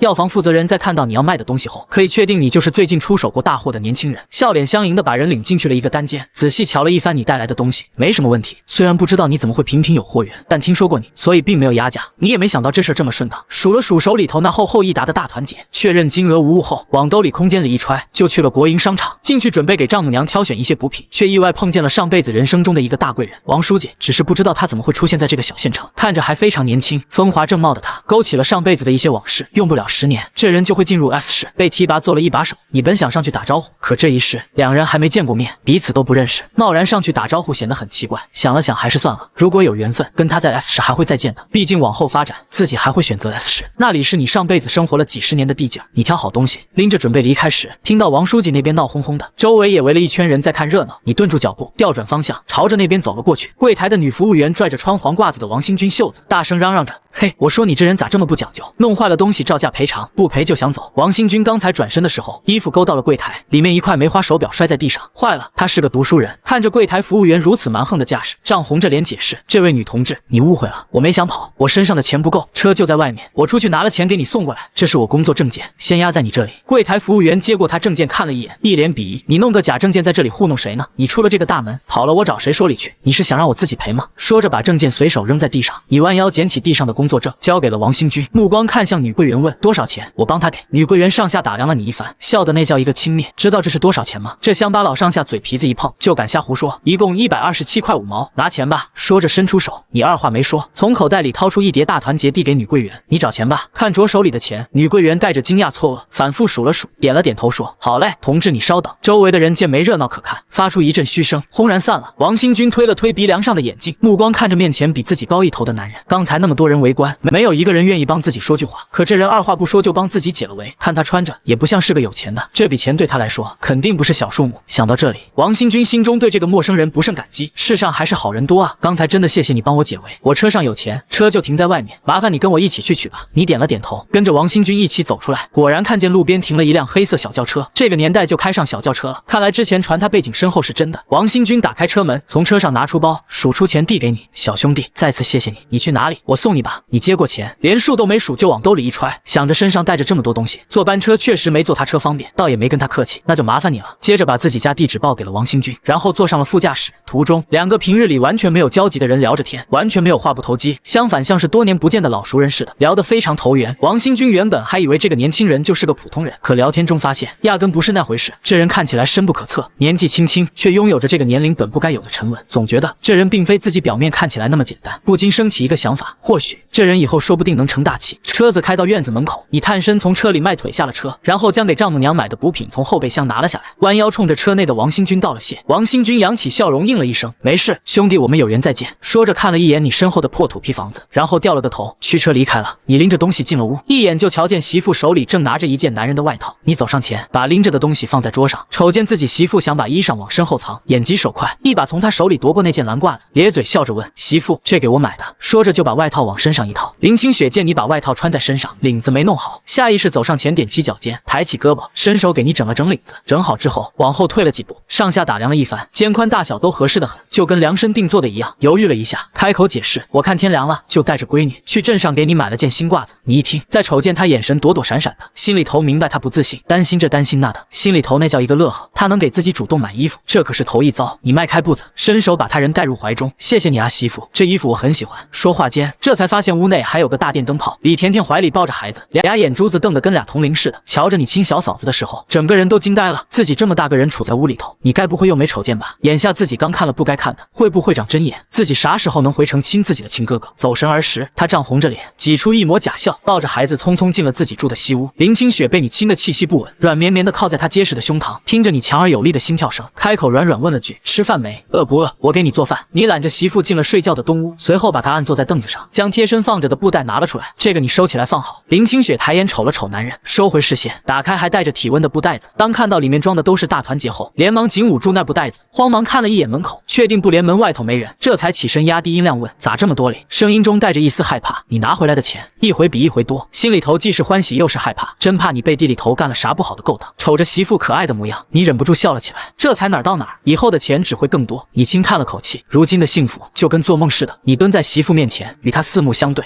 好了，媳妇，你要是心里头不踏实，下次俺进城，你跟着俺一块去好不好？你看看钱是从哪儿来的不就行了？林清雪听你这么说，眼睛直勾勾的盯着面前的男人，瞅了好一会儿，这才点了点头。你见他应了，忍不住凑上去，在他额头上又亲了一口。这才说道：“好了，你拾掇拾掇，给我留200块钱，我去借辆自行车，待会儿带你回娘家去。”说着转身撩开帘子就出去了。你出去后，林清雪瞅着手里那厚厚的一沓大团结，眼睛在屋里头扫了一圈，总觉得放哪儿都不保险，心里头不踏实。她一个人躲在屋里头，找了好几个地界儿，都觉得不安全，又把之前藏钱的地界儿检查了一遍，点了点数目，确定没啥问题后，又发起了愁，不知道到底要把这笔钱藏在啥地界儿才安全。你没借来自行车，回到院子里，一屁股坐在石墩上，从兜里掏出烟来，划拉了一根火柴，点燃了烟，狠狠抽了一大口，缓缓吐出烟，想着带着老婆孩子出门，没个交通工具可不成，自己靠着2条腿走多少路都没关系，可不能让老婆孩子跟着自己吃苦头。你本想借辆自行车带着他们回娘家去，可忘了这玩意儿在这个年代有多金贵，自家平时都不舍得骑，咋可能借给外人骑？光想着建房子改善住宿条件了，把出门的交通工具这事儿给忘得一干二净。林清雪把钱藏好后，从屋里头走出来，瞅见你坐在院子里抽烟，没见着自行车，知道是没借来，开口说道：“咱走路回去也行，之前也都是走路回去的。”你点了点头，闷声应道：“你下定决心要尽快多挣点钱才行，家里头需要置办的东西太多了。”下午快2点的时候，林母正在院子里洗衣服，隔壁邻居走进来，兴奋地嚷嚷着：“婶子，快别洗了，我瞧见你家闺女女婿回来了，大半个村子都清楚他女儿嫁了个什么货色。”林母一听邻居的话，连忙起身，用腰间围裙擦了擦手，慌忙走了出去。不知道这次又是咋了，来打秋风吗？他来到门口，瞅见闺女女婿朝着自家这边走来，不晓得这2人今儿个咋会一起来了，还瞅见女婿手里头拎着大包小包的，惴惴不安地迎了上去，先细细打量了一番自家闺女，见她穿着一身簇新的衣裳，那张稚嫩白净的脸蛋上洋溢着笑容，跟以前愁眉不展的模样大不一样，那颗悬到嗓子眼的心这才算落了下来。瞅见女婿手里拎着麦乳精、水果罐头，还有那么大一块肉，一只野鸡，好些个鸭蛋，一看就得花不少钱。想到他家条件，他忍不住埋怨：“回自个儿家，你们俩来就来呗，带这么东西干啥哩？”说着赶紧接过闺女怀里的孩子。林清雪脸上挂着浅浅的笑，也不吭声。以前每次来都是空手来满载归，这次可是结婚以来头一回往娘家带东西。这一路上她虽然没说啥，但心里头那个美真是没法说。你看着面前的丈母娘，恭恭敬敬的喊了声妈，林母被你喊得心里头直发怵，不自然的挤出个笑容，赶紧招呼你们进屋。一旁的邻居也围过来看热闹，瞧着你俩这变化，一时间都有些不敢相信自己的眼睛。这夫妻俩相貌都不赖，现在再配上这身行头，不知道的还以为你俩是有钱的城里人下乡来走亲戚。可作为邻居，自己最清楚不过了，你们家里穷得叮当响，日子过得紧巴巴的。林母带着女婿女儿进了屋，刚才邻居那惊讶的表情，他可是瞧得一清二楚，心里头那个得意，终于扬眉吐气了一回。闺女出嫁后过得不好，没少被人看笑话，现在可算是扬眉吐气了。瞅着闺女这身打扮，不再是以前那些破旧不合身的衣服了，浑身上下都是崭新的衣裳，脚上还穿着橡胶底的鞋子，一看就是高档货。再瞧瞧女婿，也不再是以前那副急吼吼、小气巴拉的样子了，现在举手投足都透着稳重，跟变了个人似的，都快不敢认了。难怪闺女说他变了，看样子是真的变好了。林清雪坐下后问道：“妈，我弟呢？”林母低头瞅瞅怀里的娃，给他抻抻小衣裳，笑着回道：“带孩子去镇上了，估摸着也快回来了。”话音刚落，就见林明亮推着那辆28大杠自行车，风尘仆仆的回来了。路上他听到村民说，自家姐姐带着孩子来了，不清楚是不是你又犯浑了。要不是因为自己，姐姐哪会嫁给这个一穷二白，就只剩下个救命恩人名头的赵振国。放好28大杠自行车，进屋一看你也在，脸色立马就阴了下来。林母瞅见儿子那脸色，心里头明白是咋回事，赶紧打圆场：“儿啊，振国买了一堆东西过来看我。”林明亮瞅了眼桌上那堆杂七杂八的东西，不由得冷哼一声，他拽过个板凳，一屁股坐下去。我着火想狠狠数落自己姐夫，可又怕老娘不高兴。你知道自己以前干的那些混账事儿，让小舅子对自己一肚子意见，就没指望能捞着个好脸，所以林明亮这副德行，你一点也不意外。这时候，赵小燕抱着孩子进来了，一瞅见自己弟弟，眼里头闪过一丝愁云，可还是勉强挤出个笑来。不清楚弟弟这次过来是不是又要打秋风，每次他来不是借钱就是借东西，弄得自己在婆家都抬不起头来。虽说自己男人从没因为郑国的事跟自己红过脸，可正因为这样，他才更觉得丢人。他想说，你上次因为借钱的事儿还把丈夫给揍了一顿，可话到嘴边又咽了回去。你瞅见三姐眼里的哀怨，心里头不是滋味，你心知肚明。这2年多，因为自己，三姐在婆家日子也不好过。想起上一世，媳妇带着女儿跳河后，家里人都跟自己断绝了关系，就三姐在自己走的时候，偷偷塞给自己20块钱，还有几个热乎乎的熟鸡蛋，所以自己发达了。怕三姐因为自己家在婆家左右为难，也不敢跟她有联系。后来听一个同乡说起姐姐姐夫想做点小生意，就把他们看好的门面买下来，然后以白菜价租给他们。一时间，屋内陷入沉默。林清雪也觉出气氛有点不对劲，这2年多，家里确实靠娘家帮衬着才勉强度日。她摸了摸口袋，掏出一沓子大团结。之前还不知道你让他拿这钱干啥，路上的时候你说了，这200块是用来还欠丈母娘和弟弟的债。林母一听，心里头挺意外，这家伙以前借钱那是肉包子打狗，有去无回，从来没想过他能把借的钱还上，就盼着他能少惹点事儿就行。妈，这是郑国让我拿给你的。林清雪说着，就把钱往亲妈口袋里塞。林母一看这么多钱，心里头就慌了，赶忙腾出抱孩子的手，把钱又塞回给女儿。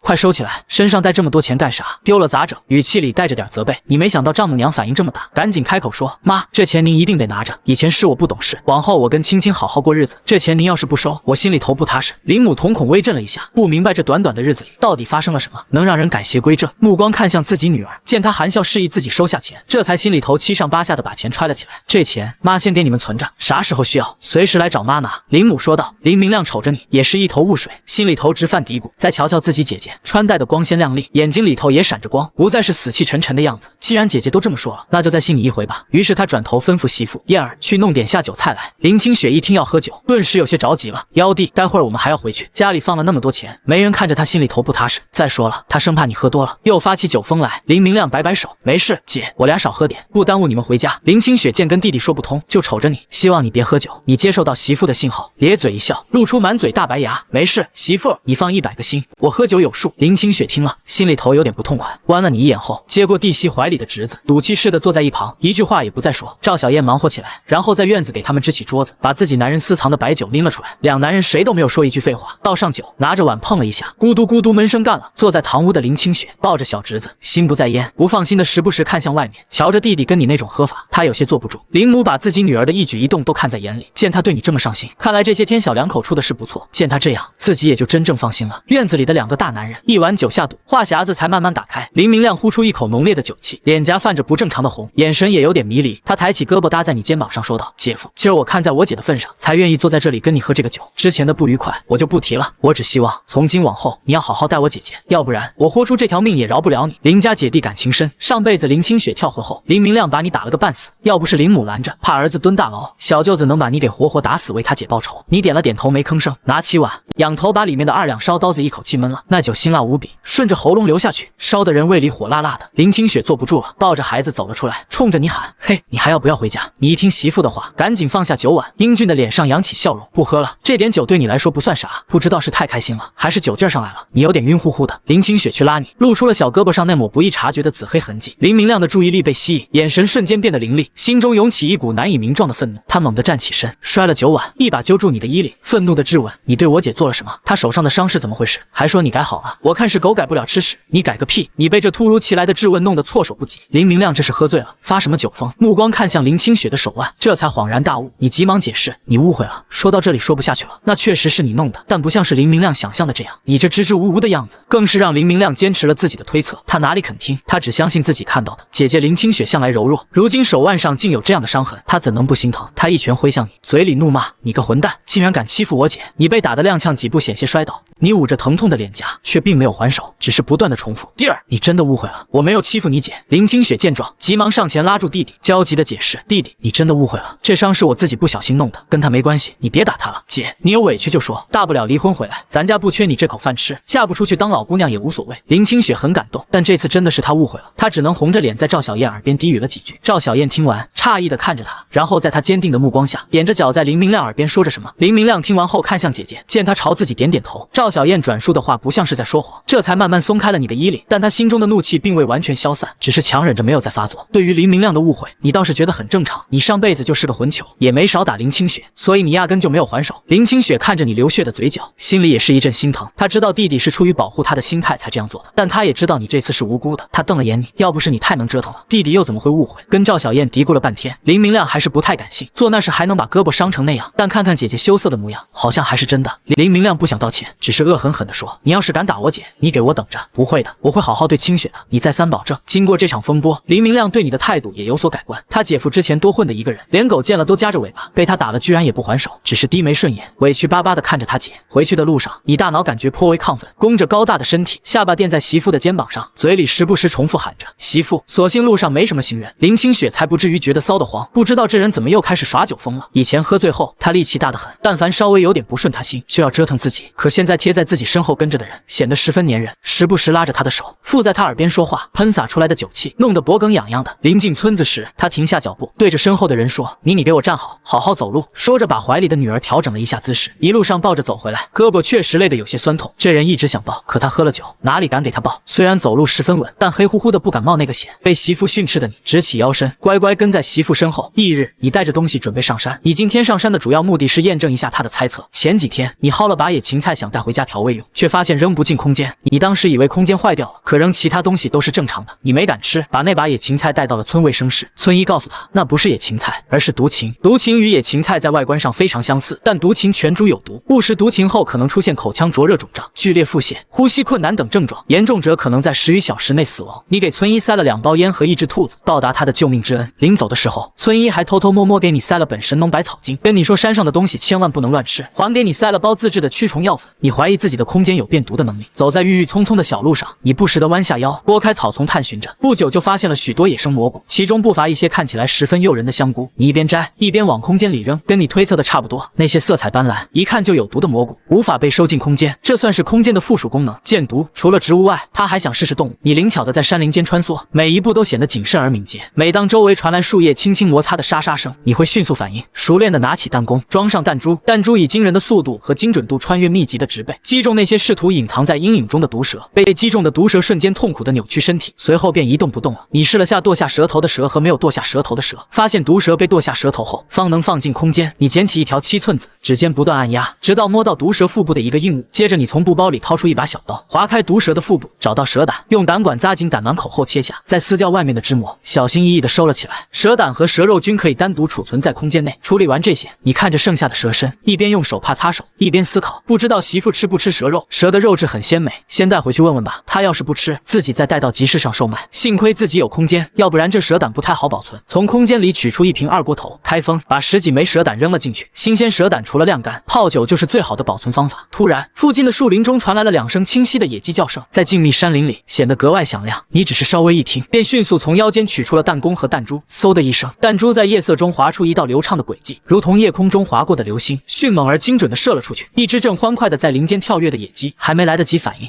就被一颗急速飞来的弹珠击中了身体，瞬间失去了活力，跌落在地上无法动弹。你快步走上前，轻轻拾起这只还带着弹珠的野鸡。小鸡炖蘑菇绝配，媳妇，我回来了。你将2个箩筐放在院子里。林清雪看了一眼，今天收获不错吗？你一边洗手一边问林清雪，媳妇，你吃蛇肉吗？林清雪瞥了眼那条墨绿交织的大花蛇，光是看着就让她倒胃口，更别说吃了。不吃那就不做。你见林清雪拒绝的干脆，知道她不好这口，便有些惋惜的把蛇塞进箩筐，用草盖上，防止碍了媳妇的眼。洗完手，你将采摘的蘑菇、香菇都拿出来晾晒，野菜也洗净了一部分，准备做成菜干，另一部分则用来做咸菜。你做饭的动作很快，没一会儿就喊着林清雪吃饭了。郑果，这个汤怎么这么好喝？林清雪好奇地问。这是用山上的野菜和菌菇做的汤，我摘了很多回来，眼看冬天就要来了，现在多摘点晒干，冬天也能当菜吃，真好吃。林清雪赞不绝口，一边夹着菜一边说道，她自己其实吃不了那么多，吃了1张饼，喝了1碗汤就足够了。不过这些东西不能随便摘哦，有些是有毒的，不认识的人如果误食了可能会中毒身亡。你提醒道。郑果，你怎么懂这么多？林清雪好奇地问。大概是知识的力量，反正一看到就知道有没有毒了。林清雪也没有再多问什么，这样子的你很好，比之前好太多了，她很喜欢。次日傍晚，你洗了个澡，换了套干净衣服，带着林清雪去了四叔家。娶媳妇的是你远房堂叔的儿子，按村里习惯，明天娶新媳妇，今儿个晚上招待近亲，坐下来吃个饭。男人单独一桌喝酒，女人另外一桌吃饭闲聊。这时候，四婶子抱着个罐子走到女桌，这是家里酿的果酒，度数不大，喝不醉人，都喝点儿。说着面带陪笑，清楚你是个厉害的，宠媳妇也宠得厉害，怕得罪她。四婶子率先拿起林清雪面前的碗，给她倒了一碗，喝吧，清雪，甜的，不辣。林清雪看着碗里的果酒，端起来闻了闻，带着淡淡的香甜，喝了一口，虽然算不上甜，还带点酸涩，但味道确实还不错。喝下去后，并没有那么强的辛辣感，不像酒，倒像是汽水。这时候，一旁张王家媳妇忍不住大着胆子，凑到林清雪耳边小声说：“清雪，看好你家男人，你瞅瞅会，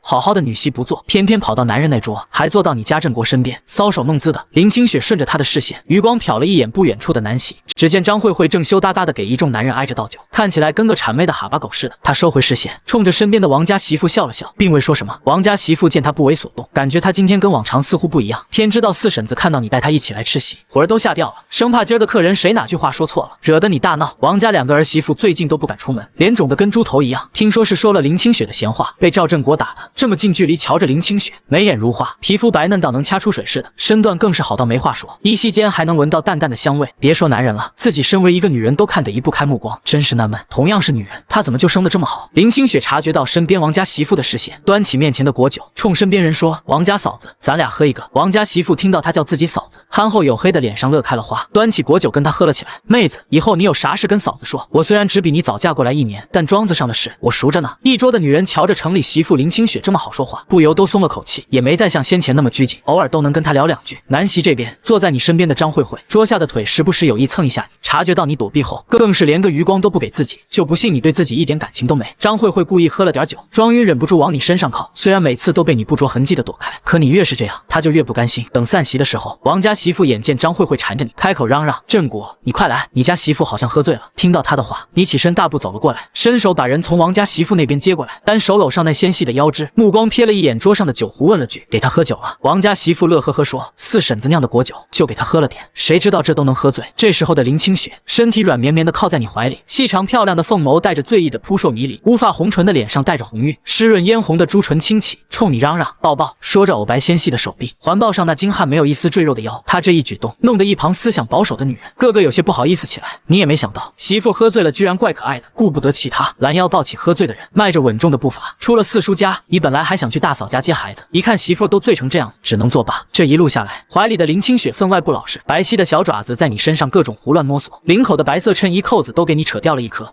你差点忍不住在野外把媳妇给办了，忍了又忍，才忍住了。好在是晚上，夜里黑，一路上也没什么人，把人抱进屋，踱步来到卧室，弯腰探身把人放在床上，随后你蹲在院子里守着，从裤袋里摸出烟点燃后，嘴里叼着烟，仰着头深深抽了一大口，盖心房，真的是刻不容缓了。次日，林清雪是被鞭炮声吵醒的，她带着睡意惺忪的眸子撑着身体坐了起来，软绵绵的靠在床头。记得昨晚去四叔家吃了酒，当时因为觉得果酒好喝，就贪嘴多喝了点，在后面就不怎么记得了。卧室外的你听到屋内的动静，来到门口，媳妇儿你起来了吗？庆祥娶的新媳妇快进村了，换好衣服我带你去瞧新媳妇。卧室内换好衣服的林清雪撩开帘子走了出来，问振国：“咱孩子呢？一直让大嫂帮忙不好吧？”“没事，大嫂说她不爱凑热闹，我们一会儿去接她。”她开心的去院子简单洗漱了一下，跟着你去看热闹。此刻庆祥家的小院屋里屋外都是人，异常热闹。你一来，张慧慧就看见你了，1米8多的你在人群中宛如鹤立鸡群。林清雪还觉得有点不好意思，但你非常好意思，你拽着林清雪的胳膊，让她挽着自己。合法媳妇儿挽个胳膊怎么了？你侧脸看了一眼挽着自己胳膊的人，随后收回视线说了句：“以后不许跟别人喝酒。”磁性的嗓音带着不容置疑的严肃。听到自家男人的话，林清雪不明所以，无所谓的仰脸看身侧的自家男人。当瞧见你敞开的领口带着遮不住的齿痕，隐约还能看到没消的抓痕时，愣了一下神。难道是昨晚自己喝醉后发了酒疯闹的？联想到早晨穿着你的衣服，自认为脸皮已经比之前厚了，可还是隐隐感觉脸颊有些可耻的发烫了起来。你敛着眼眸，当瞧那鹅白的双颊带着绯红，暗自疑惑，他这是害羞了。林清雪对视上自家男人审视疑惑的目光，没好气的弯了你一眼，看什么看？接着在你腰间狠狠掐了一下，毫不矫情地说：“你只能看我，听到没有？”见他如此，你薄而有型的唇角微微勾起一个夸张的幅度，接着瞥了一眼他身上穿着的新衣服，收回视线，看着李成的一对新婚佳人，你俩的一举一动都落入不远处张慧慧的眼里。此刻，他感觉自己心里异常难受，觉得林清雪现在拥有的一切原本都该属于自己的，他后悔了，后悔当初听家里说这就是个小混混，没出息，没有继续死缠烂打下去。不论如何，他都没办法放弃振国哥这么好的男人，不论外形条件还是本事，振国哥都比现在自己这个相亲认识的对象好太多了。不管怎么样，他一定要把振国哥重新抢回来才行。依照振国哥的能力，让他天天吃肉穿新衣服都不是什么问题。想到这些，张慧慧单手整理了一下衣服，又拢了拢绑着的马尾辫，越过人群来到他们夫妻面前，含情脉脉说：“振国哥，喝汽水。”说着将手里的汽水瓶子递到你面前，你单手插在裤子口袋，另外一只手胳膊任身边人挽着，视线看向张慧慧，不咸不淡说：“你喝吧，我不渴。”这时候不知道是谁起哄要闹新郎，关键时刻新郎把新娘子推出起哄的人群，一些年轻未婚的半大孩子瞬间沸腾了起来，一时间院子里乱哄哄的。你见此，伸手将身边人紧紧护在怀中，避开人群触碰，仔细的护着他走出推攘热闹的人群。出来后，幽深的眸子在他身上打量了一番，有没有被人碰到。见他摇头，才收回视线，牵上那葱白如玉的手回家。然而这时候，人群中的张慧慧没能走出来，她感觉好几只手趁乱在自己身上胡乱摸，这使得还未出嫁的她受到惊吓的同时倍感耻辱，想要出去，可不知道是谁又把自己推了进来。这期间胸口的扣子都不知道被谁扯开了，露出里面的白色色小背心，焦急害怕的双手护着胸口，红着眼眶，不知道该怎么办，想要从人群中搜寻到心心念念的人，可这时才发现他怀里护着林清雪离开了。刹那间有些崩溃，忍不住大声喊：“镇国哥，我还在这里！”喧闹声盖过他的呼喊声。林清雪一双眼睛恨不得长在自家男人身上，眼看他棱角分明的轮廓确实好看，难怪那个张慧慧上杆子想给自己女儿当后娘，因此也没看路，脚下被绊的一个趔趄，身子直直向前倾。你见此，眼疾手快的伸出长臂，勾着那纤细的腰肢，将他整个人带入怀中，蹙眉冷声道：“看路！”贴在那结实宽厚的胸膛，林清雪这才松了口气，庆幸没摔个狗吃屎，压根没理会自家男人的话，并肩与他挽着胳膊走在一起时，目光依然粘在他身上。另外这边，庆祥家闹完新郎人群散去后，张慧慧的衣服都被撕扯得不成样子了。因着当时在场的人太多，谁也不承认趁乱对他下手，即便是张慧慧哭得泣不成声，一群看热闹的人愣是没有一个上去替他说句话。直到张慧慧他妈得知消息后，匆匆赶过来，骂骂咧咧把人带了回去。这件事很快也就在村里传开了，不知怎么就传到张慧慧未婚夫那里。他得知这件事后，没有替他出头，而是直接退了亲事。这件事在庄子里成了饭前茶后的谈资。数月后，新房上梁那天，村里大半人都来了。你站在梯子上，亲手把最后一根主梁稳稳当当的架上去，鞭炮声噼里啪啦炸响，红色的碎屑像花瓣一样落在刚砌好的青砖墙上。2层的楼房在秋日阳光下泛着崭新的光泽，玻璃窗明晃晃的，在整个赵家洼都是头一份。你站在院子里，怀里抱着闺女，眼睛却一直往人群里找。林清雪穿着一身红毛衣，站在灶台前给帮工的人盛饭，热气腾腾的大锅里炖着你前天从山里打回来的野猪肉，香味飘得满村都是。她忙得额头沁出细汗，脸颊红扑扑的，时不时抬眼朝你看过来，目光一对上，就又飞快地移开。李甜甜端着碗凑到林清雪身边，小声说：“嫂子，你瞅大哥那眼神，跟长你身上了似的。”林清雪没吭声，耳根子却红了。天黑下来后，帮工的人陆续散了，新房子还没完全干透，一家3口仍旧睡在老屋的东间。闺女在小床上睡熟了，你躺在炕上，借着窗外透进来的月光，看着怀里蜷着的人。林清雪枕在你胳膊上，呼吸轻轻的，身上还带着白天忙活后的温热。你低头在她发顶亲了亲，她没醒，只是往你怀里缩了缩。你睁着眼望着屋顶那条被油烟熏黑的房梁，